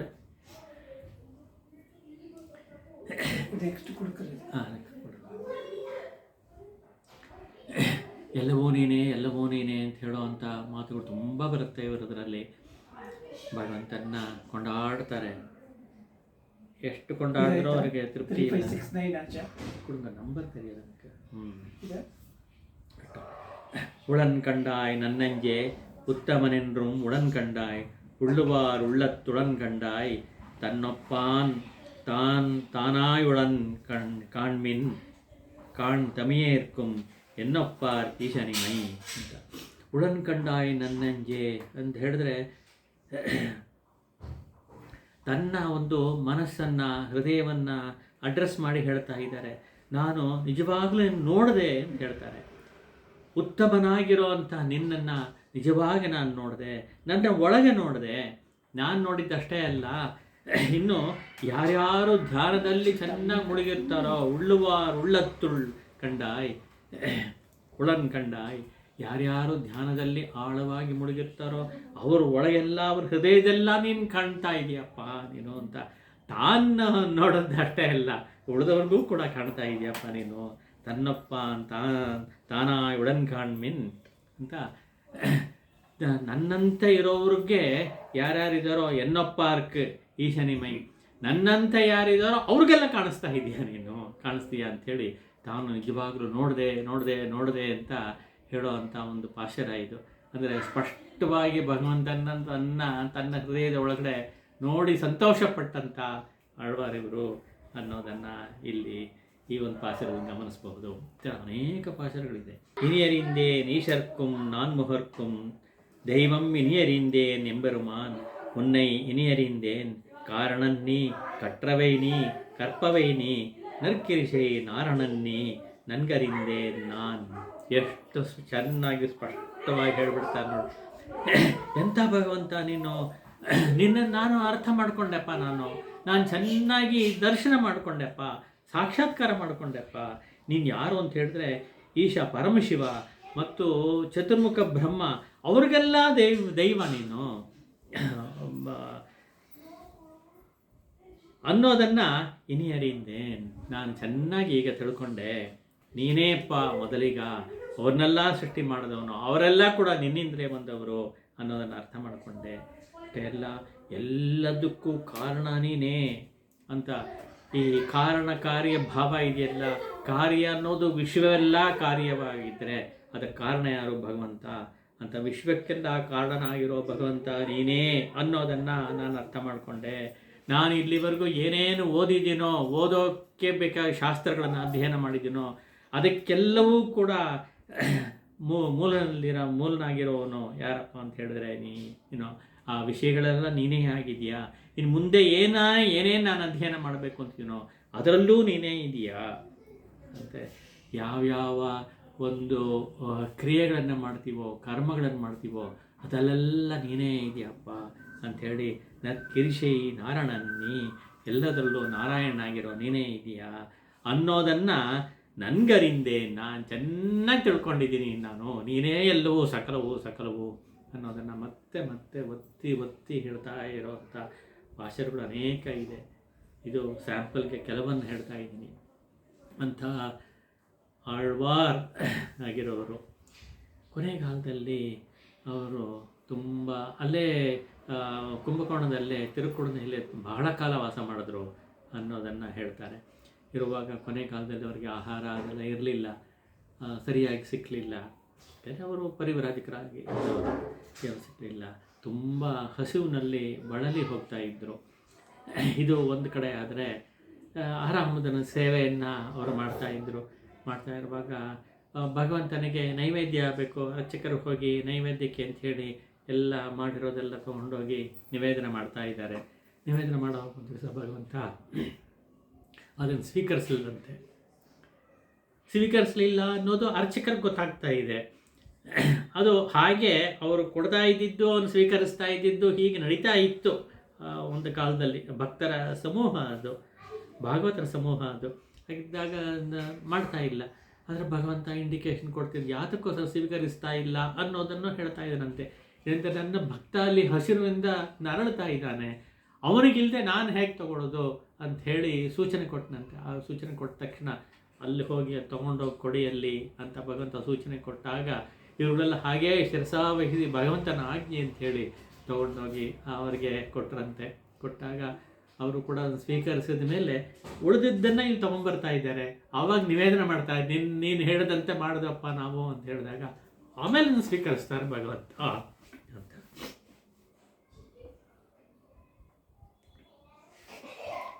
ಆದರೆ ಭಕ್ತನಿಗಾಗಿ ಭಕ್ತ ಹಸಿವಿನಿಂದ ನರಳ್ತಾ ಇದ್ದರೆ ಭಗವಂತ ತಡೆಯಲ್ಲ. ತನಗೆ ಕೊಟ್ಟಿದ್ದನ್ನು ಕಳಿಸ್ಕೊಡ್ತಾನೆ, ತಗೊಳಪ್ಪ ಅಂಥೇಳಿ ಕಳಿಸ್ಕೊಡ್ತಾನೆ ಅಂತ ಒಂದು ಇನ್ಸ್ಟ್ರಕ್ಷನ್ ಕೊಟ್ಟು ಮಾಡ್ತಾ ಇದ್ದಂಥ ಒಂದು ಕಾಲ ಉಂಟು, ಆಗ್ತಾ ಇತ್ತು. ಅಂಥ ಒಂದು ಪರಮ ಭಾಗವತರು ಅವರು ಅಳ್ವಾರುಗಳು, ಅದನ್ನು ಜ್ಞಾಪಿಸ್ಕೋತೀನಿ. ಅಂಥವರು ತಮ್ಮ ಅನುಭವಗಳೆಲ್ಲ ನಾನಾ ತರಹ ಅನುಭವಗಳಾಗಲಿ, ಶಾಸ್ತ್ರಗಳಾಗಲಿ, ತಮ್ಮ ಅರಿವು ಬಂದಿದ್ದು ಎಲ್ಲವನ್ನೂ ಕೂಡ ಅನೇಕ ಪಾಶಗಳ ರೀತಿಯಲ್ಲಿ ಬರೆದಿದ್ದರು. ಅದರ ಆಗಿನ ಕಾಲದಲ್ಲಿ ಒಂದು ಪದ್ಧತಿ ಇತ್ತಂತೆ. ತಾವು ಎಷ್ಟೋ ಬರೀಬಹುದು, ಸಾಹಿತಿಗಳಾಗಿ ಅಥವಾ ಕವಿಗಳಾಗಿ ಬರೀಬಹುದು. ಎಲ್ಲವನ್ನೂ ಕೂಡ ಲೋಕಕ್ಕೆ ಕೊಡಬೇಕು ಅಂತೇನೂ ಇಲ್ಲ. ಅದರಲ್ಲಿ ಯಾವುದನ್ನು ಭಗವಂತನೇ ಸ್ವೀಕರಿಸ್ತಾನೋ ಅಂಥದ್ದನ್ನು ಮಾತ್ರ ಲೋಕಕ್ಕೆ ಕೊಡೋದು, ಬಾಕಿ ಎಲ್ಲ ಹಾಗೆ ಹೋಗುತ್ತೆ ಅಂತ ಹೇಳುವಂಥ ಒಂದು ಮನೋಭಾವ ಇತ್ತು ಆಗಿನ ಕಾಲದಲ್ಲಿ ಅಂತ. ಅದಕ್ಕೆ ಅವ್ರು ಏನು ಮಾಡ್ತಿದ್ರಂತೆ ಅಂತ ಹೇಳಿದ್ರೆ, ತಾವು ಬರೆದಿರೋವಂಥ ಗ್ರಂಥಗಳು ಏನೇನಿದೆಯೋ ಎಲ್ಲವನ್ನು ಕೂಡ ಕಾವೇರಿಯಲ್ಲಿ ಬಿಟ್ಬಿಡೋರಂತೆ. ಬಿಟ್ಟರೆ ಅದೆಲ್ಲ ಹೊಡ್ಕೊಂಡು ಹೋಗುತ್ತೆ. ಆದರೆ ನಿಜವಾಗಿ ಯಾವುದು ಉಳ್ಕೋಬೇಕು ಅಂತಿದೆಯೋ ಅದನ್ನು ಹಾಗೆ ವಾಪಸ್ ಬರುತ್ತಂತೆ. ಅದು ವಾಪಸ್ ಬಂದು ಅಗೈನ್ಸ್ಟ್ ದಿ ಕರೆಂಟ್ ಬರುತ್ತಂತೆ. ಬಂದು ಇವರು ಯಾರು ಹಾಕಿದ್ರೋ ಅವ್ರ ಹತ್ರ ಬರುತ್ತೆ ಅಂತ ಹೇಳಿ ಅದನ್ನು ಮಾತ್ರ ಆರಿಸ್ಕೊಂಡು ಲೋಕಕ್ಕೆ ಕೊಡ್ತಾರೆ ಅನ್ನೋ ಈ ಪದ್ಧತಿ ತಮಿಳುನಾಡಲ್ಲಿ ಆಗಿನ ಕಾಲದಲ್ಲಿ ಇತ್ತು ಅನ್ನೋದನ್ನು ಹೇಳ್ತಾರೆ. ಹೀಗೆ ಮಾಡ್ತಾ ಇದ್ದರು ಕವಿಗಳು ಅಂತ ಹೇಳ್ತಾರೆ. ಈ ನಾಲಡಿಯಾರ್ ಅಂತ ಹೇಳೋದು ಕೂಡ ಹಾಗೆ ಬಂತು ಅನ್ನೋದು ಒಂದು ಉದಾಹರಣೆಯಾಗಿಯೂ ಕೊಡ್ತಾರೆ. ಇವರು ಕೂಡ ಹಾಗೆ ಮಾಡಿ ತಮ್ಮದನ್ನೆಲ್ಲ ಕಾವೇರಿಯಲ್ಲಿ ಆವಾಗ ಒಂದು ಫ್ಲಡ್ಸ್ ಬಂದಿತ್ತು. ಆ ಟೈಮಲ್ಲಿ ಅದನ್ನು ಹಾಕ್ಬಿಟ್ಟಿದ್ದಾರೆ. ತಾವು ಬರೆದಿದ್ದೆಲ್ಲವನ್ನು ಕೂಡ ಸಮರ್ಪಣೆ ಮಾಡಿಬಿಟ್ಟಿದ್ದಾರೆ. ಕಾವೇರಿ ತಾಯಿಗೆ ಸಮರ್ಪಣೆ ಮಾಡ್ತೀನಿ ಅಂತ ಹೇಳಿ ಸಮರ್ಪಣೆ ಮಾಡಿಬಿಟ್ಟಿರಂತೆ. ಮಾಡಿದಾಗ ಎಲ್ಲವೂ ಕೂಡ ಹೋಯಿತು. ಆದರೆ ಎರಡು ಗ್ರಂಥ ಮಾತ್ರ ವಾಪಸ್ ಹಿಂತಿರುಗಿ ಬಂದು ಇವರು ನಿಂತಿದ್ರಲ್ಲ ಆ ಜಾಗಕ್ಕೆ ಬಂದು ನಿಂತ್ಕೊಂಡಂತೆ. ಅದು ಆವಾಗ ಅದನ್ನು ಹಾಗೇ ಕೈಗೆ ಎತ್ಕೊಂಡ್ರು. ನೀನೇ ಕರುಣಿಸಿದ್ಯಾ ಅಮ್ಮ ತಾಯಿ ಅಂಥೇಳಿ ಅದನ್ನು ಸ್ವೀಕರಿಸಿ ತೊಗೊಂಡೋಗಿ ಆರಾಮದನ ಪಾದಕ್ಕೆ ಇಟ್ಟು ಪ್ರಸಾದವಾಗಿ ತೆಗೆದುಕೊಂಡ್ರಂತೆ. ಅದನ್ನು ನೀನು ಕೊಟ್ಟಿದ್ದಪ್ಪ ಇದನ್ನು ಲೋಕಕ್ಕೆ ಕೊಡ್ತೀನಿ ಅಂತ ಹೇಳಿ ಅದನ್ನು ಕೊಟ್ಟರಂತೆ. ಅಂಥ ಗ್ರಂಥವೇ 2 ಗ್ರಂಥ. ತಿರುಚ್ಛಂದ ವೃತ್ತಂ ಅಂತ ಒಂದು 120 ಪಾಶುರ, ಇನ್ನೊಂದು ನಾನ್ಮುಹನ್ ತಿರುವಂದಾದಿ ಅಂತ 96 ಪಾಶುರ. ಈ 2 ಉಳ್ಕೊಳ್ತು, ಬಾಕಿ ಎಲ್ಲ ಹೊರಟೋಯ್ತು ಅಂತ ಹೇಳ್ತಾರೆ. ಇದನ್ನು ನಾನು ಕೆಲವು ಪಾಶುರಗಳು ಹೇಳಿದ್ನಲ್ಲ, ಈ 2ರಿಂದ ಬಂದ ಪಾಶುರಗಳವೆಲ್ಲ. ಆ ಥರ 120 ಮತ್ತು 96 ಪಾಶುರಗಳು ಅವರದ್ದು ಅಂಥೇಳಿ ನಾವು ಗುರುತಿಸ್ತೀವಿ. ಸುಮಾರು ಟೈಮ್ ಜಾಸ್ತಿ ಆಯ್ತು ಇವತ್ತು. ಇಲ್ಲಿಗೆ ಒಂದು ಅರ್ಥದಲ್ಲಿ ನಾವು ಈ ತರಹ ಘಟನೆಗಳ ಮೂಲಕ ಈ ಆಳ್ವಾರ ವಿಷಯವನ್ನು, ಇವರ ಹಿರಿಮೆಯನ್ನು, ಇವರ ಭಕ್ತಿಯ ಒಂದು ಆಳವನ್ನು ಅರ್ಥ ಮಾಡ್ಕೊಳಕ್ಕಾಗಲ್ಲ, ಸಾಧ್ಯ ಇಲ್ಲ. ಆದರೆ ಕೆಲವು ತುಣುಕುಗಳು ಸಿಕ್ಕತ್ತೆ. ಇಂಥ ಒಂದು ಆಳ್ವಾರ ಅಂಥೇಳಿ ಆಳ್ವಾರು ಆಗಿದ್ದರು, ಭಕ್ತರು ಆಗಿದ್ದರು, ಪರಮ ಭಾಗವತರಾಗಿದ್ದರು. ಆಳ್ವಾರಂದ ಮೇಲೆ ಎಲ್ಲ ಸೇರಿಕೊಡುತ್ತೆ.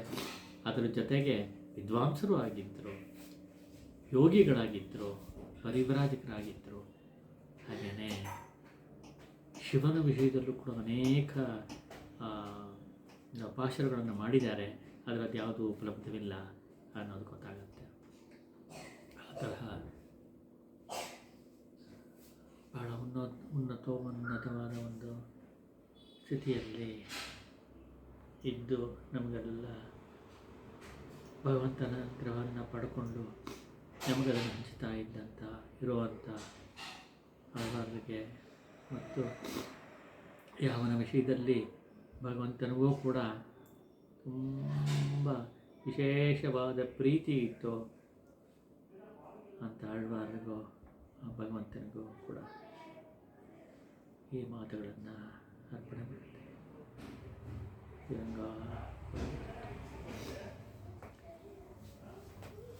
ಕಾಯೇನ ವಾಚಾ ಮನಸಾ ಇಂದ್ರಿಯವ ಬುದ್ಧ್ಯಾ ಆತ್ಮನಾ ವಾ ಪ್ರಕೃತೇಃ ಸ್ವಭಾವಾತ್ ಕರೋಮಿ ಯದ್ಯತ್ ಸಕಲಂ ಪರಸ್ಮೈ